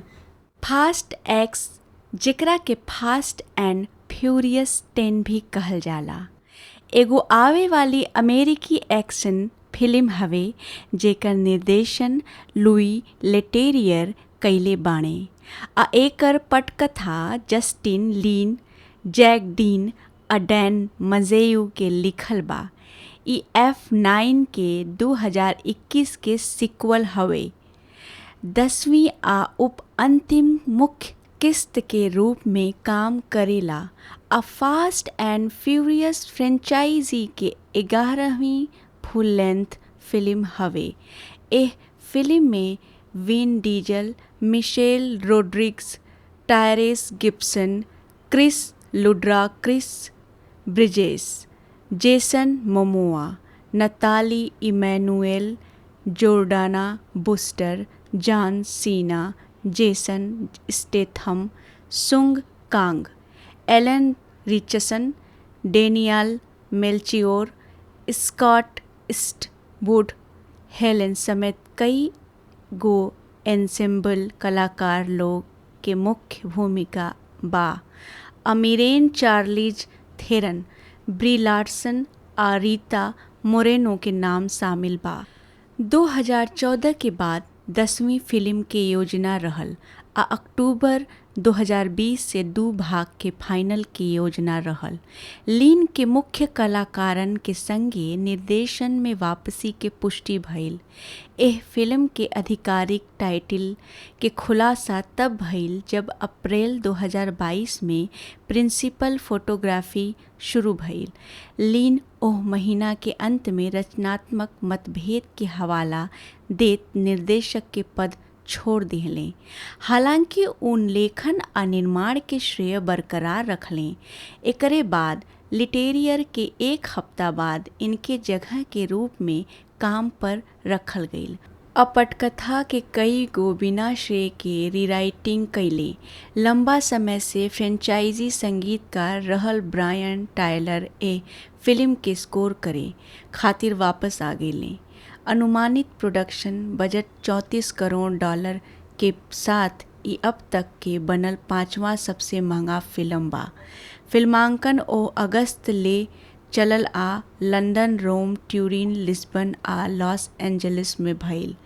फास्ट एक्स के रिलीज अमेरिका में 19 मई 2023 के होखे वाला बा। यूनिवर्सल पिक्चर द्वारा एकर सीक्वल जेकर इरादा मुख्य सीरीज के अंतिम किस्त होखे के बा भी विकास में बा। एकर सीक्वल जेकर इरादा मुख्य सीरीज के अंतिम किस्त होखे के बा 2025 में रिलीज होखे वाला बा। बॉक्स ऑफिस पर बा। फास्ट एक्स अमेरिका आ कनाडा में $146.1 मिलियन और इलाका सब में $568.5 मिलियन के कमाई कैले बा आ दुनिया भर में कुल $715 मिलियन के कमाई भइल बा। 4-5 रिलीज होखे से पहले द रैप के अनुमान रहे कि एह फिल्म के मुनाफा कमाए खातिर दुनिया भर में $885 करोड़ के कमाई करे के पड़ी। 175 बाद में वैरायटी रिपोर्ट कैलस कि ई फिल्म बहुमुश्किल से करिया रंग में रेंगत बाकी स्टूडियो खातिर मामूली मुनाफा पोस्ट करी। 176 के बा। अमेरिका और कनाडा में ट्रेलर के प्रीमियर से एक दिन पहले 9 फरवरी 2023 की आधी रात के टिकट बिक्री शुरू भइल। 169 फैंडगो के एगो अध्ययन के अनुसार जेह में फरवरी से मार्च 2023 के बीच 6,000 से ढेर टिकट खरीदे वाला लोग के सर्वेक्षण कइल गईल। फास्ट एक्स के खुलासा भइल कि ई गर्मी के छठवां सबसे ढेर प्रतीक्षित फिल्म हवे। 177 अप्रैल 2023 में बॉक्स ऑफिस के प्रोजेक्शन के अनुसार लगावल गईल कि ई फिल्म अपना शुरुआती सप्ताहांत में 65 से $75 मिलियन की कमाई करी। 178 एकरे रिलीज के हफ्ता ले अनुमान घर के $6 करोड़ हो गए रहे। 169 ए फिल्म के पहला दिन $28 मिलियन की कमाई भइल, जेमें गुरुवार के प्रीव्यू से $75 लाख की कमाई भी शामिल रहल। आगे चल के एकर शुरुआत भइल शामिल बा। आगे चल के ई 4,046 सिनेमा घरन से $67 मिलियन की कमाई कैलस आ बॉक्स ऑफिस पर टॉप कैलस। 79 दूसरा सप्ताहांत में ई फिल्म $23 मिलियन 66% गिर के कमा लिहलस आ नयका फिल्म द लिटिल मरमेड के पीछे दूसरा नंबर पर रहल। 181 अपना तीसरा सप्ताहांत में फास्ट एक्स चौथा जगह पर रहल आ द लिटिल मरमेड द बुगीमैन आ स्पाइडरमैन अक्रॉस द स्पाइडर वर्स से 61% की गिरावट के साथ $9.2 मिलियन की कमाई कैलस। यूनाइटेड किंगडम में टिकट 5 मई के बिक्री शुरू भइल। एह फिल्म के शुरुआती सप्ताहांत में दुनिया भर में लगभग $28 करोड़ कमाई होखे के अनुमान लगावल गईले रहे, जवना में 84 देशन से करीब $22 करोड़ की कमाई शामिल बा। 169 घरेलू शुरुआत नियर ई फिल्म प्रोजेक्शन से तनिका बेहतर परफॉर्मेंस के अंत में भइल आ अंतर्राष्ट्रीय स्तर पर $252.7 मिलियन आ दुनिया भर में कुल $32 करोड़ के कमाई भइल। ईस्वी 2019 के बाद से स्टूडियो फिल्म खातिर छठवां सबसे नीक ओपनिंग वीकेंड रहल आ दूसरा सबसे बड़ा गैर सुपर हीरो टाइटल। दूसरा सबसे बड़ा गैर सुपर हीरो किताब अवतार पानी के रास्ता के पीछे। एकर सबसे बड़हन बाजार चीन $78 million, Mexico $16 million, France $9.6 million और ब्राजील $9.6 मिलियन रहले। ई फिल्म पाकिस्तान में विदेशी फिल्म खातिर सबसे ढेर ओपनिंग वीकेंड रिलीज के रिकॉर्ड बनौलस आ एकर ई 19.98 करोड़ मिलल। आलोचनात्मक प्रतिक्रिया दिहल गईल बा। समीक्षा एग्रीगेटर वेबसाइट रोटन टमाटर पर 310 आलोचक के समीक्षा में से 56% सकारात्मक बा, जवना के औसत रेटिंग 5.7/10 बा। वेबसाइट के आम के सहमति में कहल गईल बा कि जितना अमुक्त मूर्खतापूर्ण बा चेतना की संतोषजनक रूप से आत्मजागरूक बा। फास्ट एक्स के लंबा समय से प्रशंसकन के इंजन के रिव करे के चाही, जबकि कई गो नयका लोग के न्यूट्रल में पीछे छोड़ के चाही। भारतीय औसत के इस्तेमाल करे वाली मेटाक्रिटिक एह फिल्म के स्कोर दिहला 100 में से 56 में से 59 आलोचक लोग के आधार पर मिश्रित बा। औसत समीक्षा के संकेत देला। सिनेमा स्कोर द्वारा सर्वेक्षण कईल गईल दर्शक लोग ए फिल्म के A+ से F पैमाना पर औसतन B+ ग्रेड दिहलस। ई F9 आ पहली फिल्म नियर रहल बाकी अन्य किस्त सभे से नीचे। पहली फिल्म लेकिन नीचे अन्य किस्त सभे के रिपोर्ट में कहल गईल बा कि फिल्म देखे वाला लोग ए फिल्म के 82% सकारात्मक स्कोर दिहलस। 67% लोग के कहनाम बा कि उ लोग एकर सिफारिश जरूर करी। मोमोआ के परफॉर्मेंस के समीक्षक लोग बहुत तारीफ कइले। सिनेमा लैंड के एरिक आइजनबर्ग कहले कि मोमोआ द जोकर के फास्ट एंड फ्यूरियस संस्करण निहन दाते के भूमिका निभावले और निष्कर्ष निकलले कि एगो उल्लासपूर्ण मनोरोगी के रमणीय चित्रण बा। कॉमिक बुक के लियाम क्राउली एह विचार के समर्थन कइले आ मोमोआ के हंसावे वाला बतौले, जबकि स्क्रीन रैंट के जोसेफ डेकिलमेयर के कहनाम रहल कि मोमोआ ऐसन परफॉर्मेंस में जादू ले आवे ला जेमे करिश्मा के झरना निकलेला। एगो मिश्रित समीक्षा में USA टुडे के ब्रायन ट्वेट में मोमोआ के तारीफ कइले परफॉर्मेंस बाकिर पटकथा के आलोचना करत कहलन कि भौतिक के नियमन के लंबा लंबा आ सब पंपल कइल जाला। तर्क के तोप से गोली मार के बाहर निकाल दिहल जाला। असगरी तर्क के एगो तोप से गोली मार के बाहर निकालल जाला, जवना में ओकर विचित्र किरदार के पसंद आ फैसला होला। द शिकागो सन टाइम्स के रिचर्ड रोपर एह फिल्म के 4 में से 2 स्टार दिहले आ मोमोआ के परफॉर्मेंस के औरी आलोचना कइले आ लिखले कि ऊ के रूप में सामने आवेले सही मायने में धमकी देवे वाला खलनायक से ज़्यादा प्रिनिंग परफॉर्मेंस आर्ट सोशियोपैथिक जोकर के रूप में काम करेला। द इंडिपेंडेंट के क्लारिस लॉघरी कहली कि मनमानी कथान बाइबिल के हिसाब से स्केल वाला सोप ओपेरा खुशी खुशी गुरुत्वाकर्षण आ शरीर विज्ञान के नियम सबके दोबारा लिखे ला ताकि अपना दर्शकन के चेहरा पर मुस्कान पैदा हो सके। आ कलाकारन के परफॉर्मेंस के तारीफ कैली, अर्थात मोमोआ के 192 के बा। कम सकारात्मक समीक्षा में दर्ज वर्ज के चार्ल्स पुलियम मूर पहले के किरदारन के वापसी के आलोचना कैले आ कहले कि ए फिल्म में घुमावदार मोड़ अमोड़ बा के जे एकरा के रोमांचक बाकी हवाहीन महसूस करावे में योगदान देला।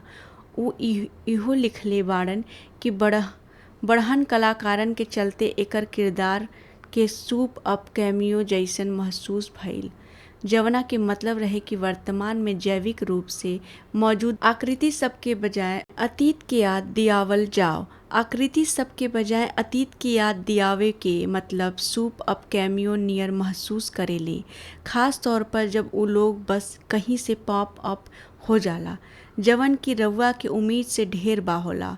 उ पटकथा के आलोचन भी कैले आ कहले कि डोम आ दांते के संघर्ष अंत में ऐसन महसूस होला जैसे कि कागज पर नक्शा बनावल गईल होखे, बाकी ऑन स्क्रीन खातिर पर्याप्त कस के ना बनावल गईल होखे।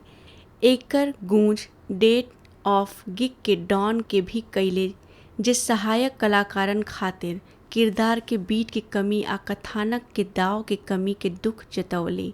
हालांकि उ सीना के परफॉर्मेंस के तारीफ कैले आ लिखले कि उ अपना हाथ से ताकत के हिसाब से खेले ले अमिल जाला बायॉन हिज शीर करिश्मा।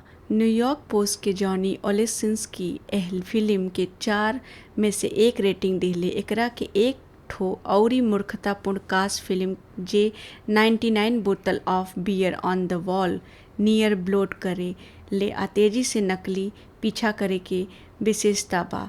बोस्टन रोलाल्ड के जेम्स वनीफियर एकरा के सी दिहले आ लिखले कि डिमडिवेट द गॉडफादर फिल्म सबके सड़क के साथ ले लेला, गुंडा के जगह रेसर लोग।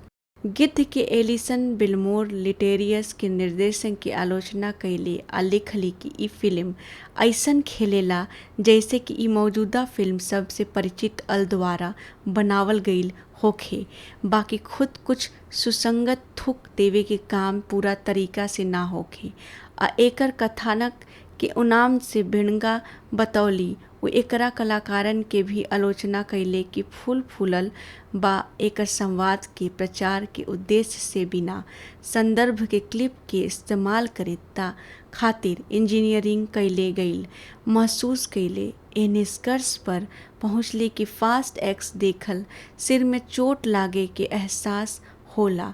स्लैंट खातिर लिखत ग्रेग नुसेन अभियन के परफॉर्मेंस आ सिनेमेटोग्राफी के आलोचना कैले आ एकरा के अल्ट्रा सैचुरेटेड इमेज सब के साथ बेसी रोशनी वाला कहले आ लिखले कि ई फिल्म असली सौदा के तुलना में फैन फिक्शन बा, सेल्फ पैरोडी के करीब बाटे। द वॉल स्ट्रीट जर्नल खातिर लिखत कैले स्मिथ लिटेरियर के निर्देशन की आलोचना कैले कि बहुत जोश के रूप में रहल आ कहले कि लिटेरियन शायद कबो कहानी के चीर फाड़ करे के मौका चूक जाले, जौनी में कमफिद्दी के साथ अंत हो सकेला। हास्यास्पद एक्शन सीन सबके परोसल जाला जौना में बहुत कथ्य कोना के जरूरत होला, कटिंग के बा।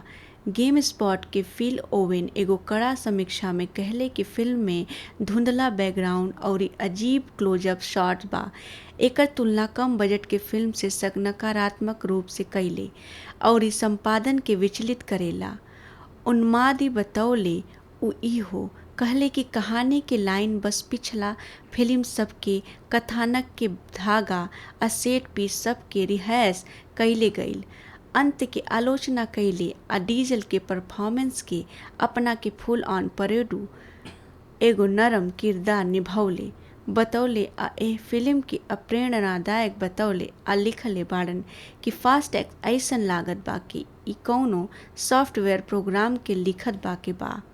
फास्ट एक्स के 2023 के गोल्डन ट्रेलर अवार्ड में 5 गो कैटेगरी में नामांकित कईल गईल।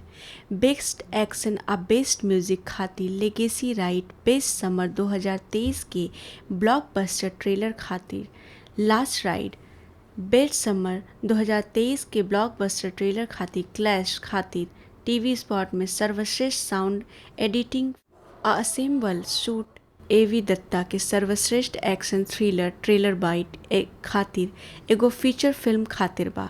एकरा के अहेड एवी स्क्वाड खातिर best action TV spot feature film खातिर मिलल। इस सर्वश्रेष्ठ सहायक अभिनेता मोमोआ के उपविजेता बनल आ 6वां Hollywood critics association mid season film award में सर्वश्रेष्ठ स्टंट खातिर नामांकन मिलल।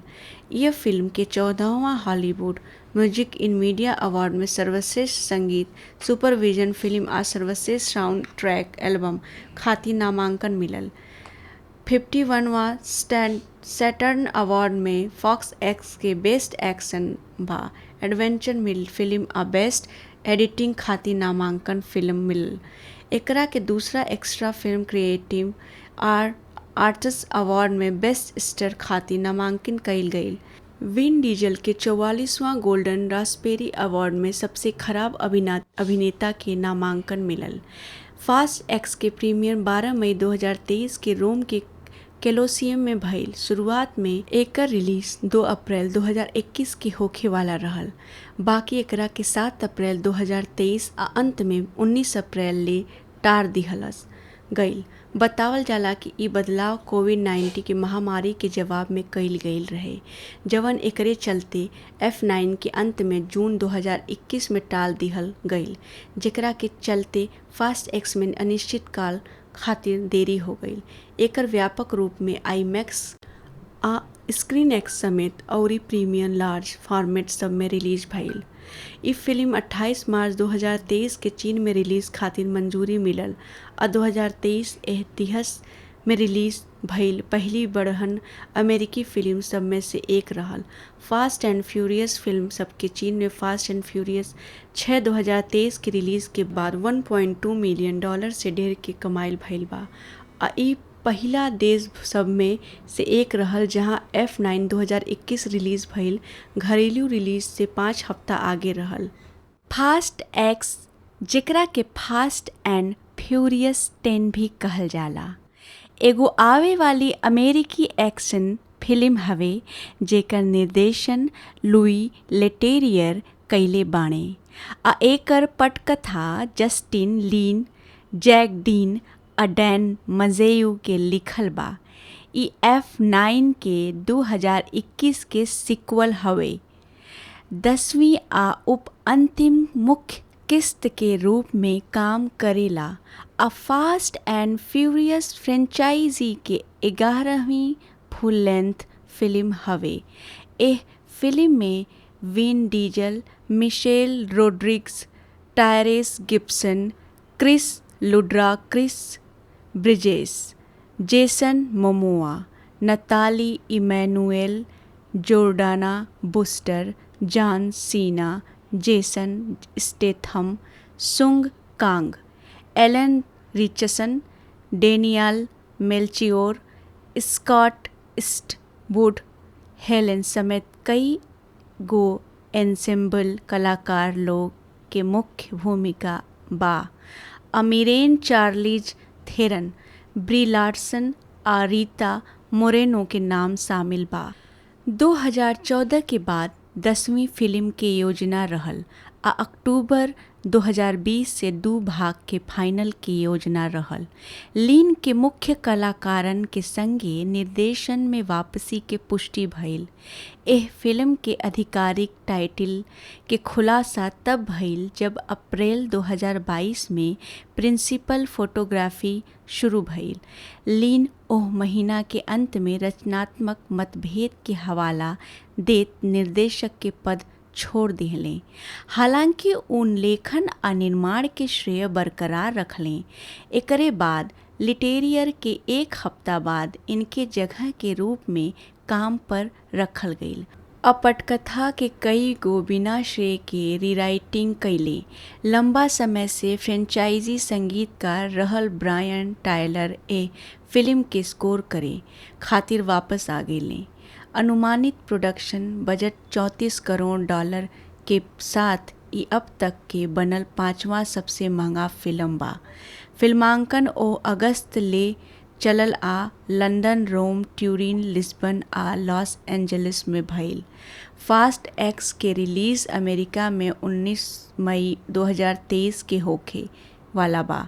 यूनिवर्सल पिक्चर द्वारा एकर सीक्वल, जेकर इरादा मुख्य सीरीज के अंतिम किस्त होखे के बा, भी विकास में बा। एकर सीक्वल, जेकर इरादा मुख्य सीरीज के अंतिम किस्त होखे के बा, 2025 में रिलीज होखे वाला बा। बॉक्स ऑफिस पर बा।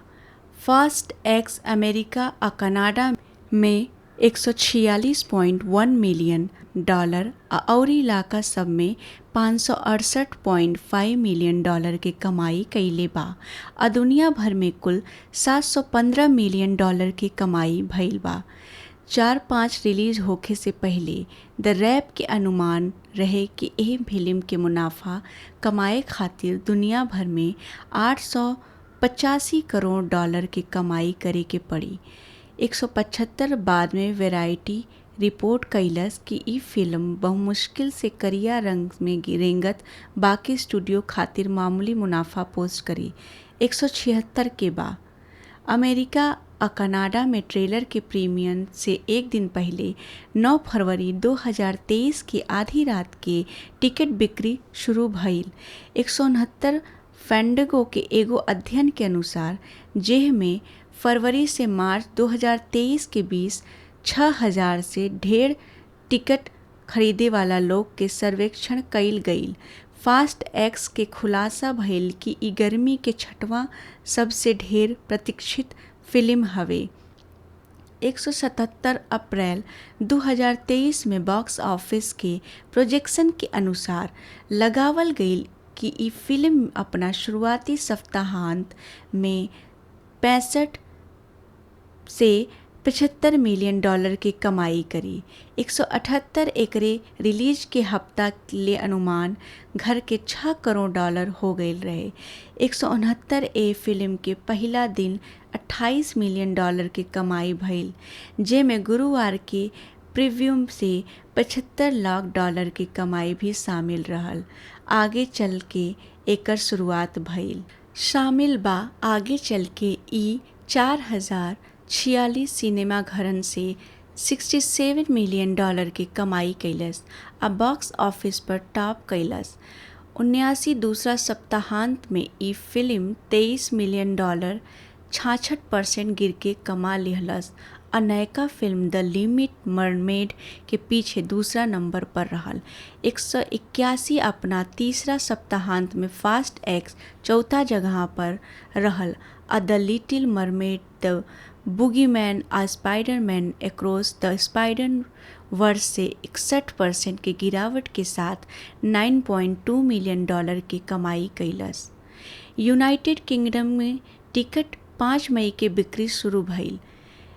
एह फिल्म के शुरुआती सप्ताहांत में दुनिया भर में लगभग 28 करोड़ डॉलर कमाई होखे के अनुमान लगावल गईले रहे, जवना में 84 देशन से करीब 22 करोड़ डॉलर की कमाई शामिल बा। 169 घरेलू शुरुआत नियर ई फिल्म प्रोजेक्शन से तनिका बेहतर परफॉर्मेंस के अंत में भइल आ अंतर्राष्ट्रीय स्तर पर 252.7 मिलियन डॉलर आ दुनिया भर में कुल 32 करोड़ डॉलर की कमाई भइल। ईस्वी 2019 के बाद से स्टूडियो फिल्म खातिर छठवां सबसे नीक ओपनिंग वीकेंड रहल आ दूसरा सबसे बड़ा गैर सुपर हीरो टाइटल। दूसरा सबसे बड़ा गैर सुपर हीरो किताब अवतार पानी के रास्ता के पीछे। एकर सबसे बड़हन बाजार चीन 78 million dollar, Mexico 16 million dollar, France 9.6 million dollar और ब्राज़ील 9.6 मिलियन डॉलर रहले। ई फिल्म पाकिस्तान में विदेशी फिल्म खातिर सबसे ढेर ओपनिंग वीकेंड रिलीज के रिकॉर्ड बनौलस आ एकर ई 19.98 करोड़ मिलल। आलोचनात्मक प्रतिक्रिया दिहल गईल बा। समीक्षा एग्रीगेटर वेबसाइट रोटन टमाटर पर 310 आलोचक के समीक्षा में से 56% सकारात्मक बा, जवना के औसत रेटिंग 5.7/10 बा। वेबसाइट के आम के सहमति में कहल गईल बा कि जितना अमुक्त मूर्खतापूर्ण बा चेतना की संतोषजनक रूप से आत्मजागरूक बा। फास्ट एक्स के लंबा समय से प्रशंसक के इंजन के रिव करे के चाही, जबकि कई गो नयका लोग के न्यूट्रल में पीछे छोड़ के चाही। भारतीय औसत के इस्तेमाल करे वाली मेटाक्रिटिक एह फिल्म के स्कोर दिहला 100 में से 56 में से 59 आलोचक लोग के आधार पर मिश्रित बा। औसत समीक्षा के संकेत देला। सिनेमा स्कोर द्वारा सर्वेक्षण कईल गईल दर्शक लोग ए फिल्म के A+ से F पैमाना पर औसतन B+ ग्रेड दिहलस। ई F9 आ पहली फिल्म नियर रहल बाकी अन्य किस्त सभे से नीचे। पहली फिल्म लेकिन नीचे अन्य किस्त सभे के रिपोर्ट में कहल गईल बा कि फिल्म देखे वाला लोग ए फिल्म के 82% सकारात्मक स्कोर दिहलस। 67% लोग के कहनाम बा कि उ लोग एकर सिफारिश जरूर करी। मोमोआ के परफॉर्मेंस के समीक्षक लोग बहुत तारीफ कइले। सिनेमा लैंड के एरिक आइजनबर्ग कहले कि मोमोआ द जोकर के फास्ट एंड फ्यूरियस संस्करण निहन दाते के भूमिका निभावले और निष्कर्ष निकलले कि एगो उल्लासपूर्ण मनोरोगी के रमणीय चित्रण बा। कॉमिक बुक के लियाम क्राउली एह विचार के समर्थन कइले आ मोमोआ के हंसावे वाला बतौले, जबकि स्क्रीन रैंट के जोसेफ डेकिलमेयर के कहनाम रहल कि मोमोआ ऐसन परफॉर्मेंस में जादू ले आवे ला जेमे करिश्मा के झरना निकलेला। एगो मिश्रित समीक्षा में USA टुडे के ब्रायन ट्वेट में मोमोआ के तारीफ कइले परफॉर्मेंस बाकिर पटकथा के आलोचना करत कहलन कि भौतिक के नियमन के लंबा लंबा आ सब पंपल कइल जाला। तर्क के तोप से गोली मार के बाहर निकाल दिहल जाला। असगरी तर्क के एगो तोप से गोली मार के बाहर निकालल जाला, जवना में ओकर विचित्र किरदार के पसंद आ फैसला होला। द शिकागो सन टाइम्स के रिचर्ड रोपर एह फिल्म के 4 में से 2 स्टार दिहले आ मोमोआ के परफॉर्मेंस के अउरी आलोचना कइले आ लिखले कि उ के रूप में सामने आवेले सही मायने में धमकी देवे वाला खलनायक से ज़्यादा प्रिनिंग परफॉर्मेंस आर्ट सोशियोपैथिक जोकर के रूप में काम करेला। द इंडिपेंडेंट के क्लारिस लॉघरी कहली कि मनमानी कथान बाइबिल के हिसाब से स्केल वाला सोप ओपेरा खुशी खुशी गुरुत्वाकर्षण आ शरीर विज्ञान के नियम सबके दोबारा लिखे ला ताकि अपना दर्शकन के चेहरा पर मुस्कान पैदा हो सके। आ कलाकारन के परफॉर्मेंस के तारीफ कैली, अर्थात मोमोआ के 192 के बा। कम सकारात्मक समीक्षा में दर्ज वर्ज के चार्ल्स पुलियम मूर पहले के किरदारन के वापसी के आलोचना कैले आ कहले कि ए फिल्म में घुमावदार मोड़ अमोड़ बा के जे एकरा के रोमांचक बाकी हवाहीन महसूस करावे में योगदान देला। उ इहो लिखले बाड़न कि बढ़हन कलाकारन के चलते एकर किरदार के सूप अप कैमियो जैसन महसूस भइल, जवना के मतलब रहे कि वर्तमान में जैविक रूप से मौजूद आकृति सबके बजाय अतीत के याद दियावल जाओ। आकृति सबके बजाय अतीत की याद दियावे के मतलब सूप अप कैमियो नियर महसूस करेले, खास तौर पर जब उ लोग बस कहीं से पॉप अप हो जाला जवन की रउआ के उम्मीद से ढेर बा होला। उ पटकथा के आलोचन भी कैले आ कहले कि डोम आ दांते के संघर्ष अंत में ऐसन महसूस होला जैसे कि कागज पर नक्शा बनावल गईल होखे, बाकी ऑन स्क्रीन खातिर पर्याप्त कस के ना बनावल गईल होखे। एकर गूंज डेट ऑफ गिग के डॉन के भी कैले, जे सहायक कलाकारन खातिर किरदार के बीट की कमी आ कथानक के दाव के कमी के दुख जतवले। हालांकि उ सीना के परफॉर्मेंस के तारीफ कैले आ लिखले कि उ अपना हाथ से ताकत के हिसाब से खेलेले आ मिल जाला बायॉन हिज शीर करिश्मा। न्यूयॉर्क पोस्ट के जॉनी ओलेसिंस्की एह फिल्म के 4 में से 1 रेटिंग दिले। एकरा के एक ठो औरी मूर्खतापूर्ण कास्ट फिल्म जे 99 बोतल of beer on the wall near ब्लोट करे ले आ तेजी से नकली पीछा करे के विशेषता बा। बोस्टन रोलाल्ड के जेम्स वनीफियर एकरा के सी दिहले आ लिखले कि डिमडिवेट द गॉडफादर फिल्म सबके सड़क के साथ ले लेला, गुंडा के जगह रेसर लोग। गिद्ध के एलिसन बिलमोर लिटेरियस के निर्देशन की आलोचना कैले आ लिखली कि ई फिल्म ऐसन खेलेला जैसे कि ई मौजूदा फिल्म सब से परिचित अल द्वारा बनावल गईल होखे, बाकी खुद कुछ सुसंगत थुक देवे के काम पूरा तरीका से ना होखे आ एकर कथानक के उनाम से भिड़ंगा बतौली। वो एकरा कलाकारन के भी आलोचना कैले कि फूल फूलल बा एकर संवाद के प्रचार के उद्देश्य से बिना संदर्भ के क्लिप के इस्तेमाल करे ता खातिर इंजीनियरिंग कैले गईल महसूस कैले। ए निष्कर्ष पर पहुँचले कि फास्ट एक्स देखल सिर में चोट लागे के एहसास होला। स्लैंट खातिर लिखत ग्रेग नुसेन अभियन के परफॉर्मेंस आ सिनेमेटोग्राफी के आलोचना कैले आ एकरा के अल्ट्रा सैचुरेटेड इमेज सब के साथ बेसी रोशनी वाला कहले आ लिखले कि ई फिल्म असली सौदा के तुलना में फैन फिक्शन बा, सेल्फ पैरोडी के करीब बाटे। द वॉल स्ट्रीट जर्नल खातिर लिखत कैले स्मिथ लिटेरियर के निर्देशन की आलोचना कैले कि बहुत जोश के रूप में रहल आ कहले कि लिटेरियन शायद कबो कहानी के चीर फाड़ करे के मौका चूक जाले जौनी में कमफिद्दी के साथ अंत हो सकेला। हास्यास्पद एक्शन सीन सबके परोसल जाला जौना में बहुत कथ्य कोना के जरूरत होला। कटिंग के बा गेम स्पॉट के फिल ओवेन एगो कड़ा समीक्षा में कहले कि फिल्म में धुंधला बैकग्राउंड और अजीब क्लोजअप शॉट्स बा।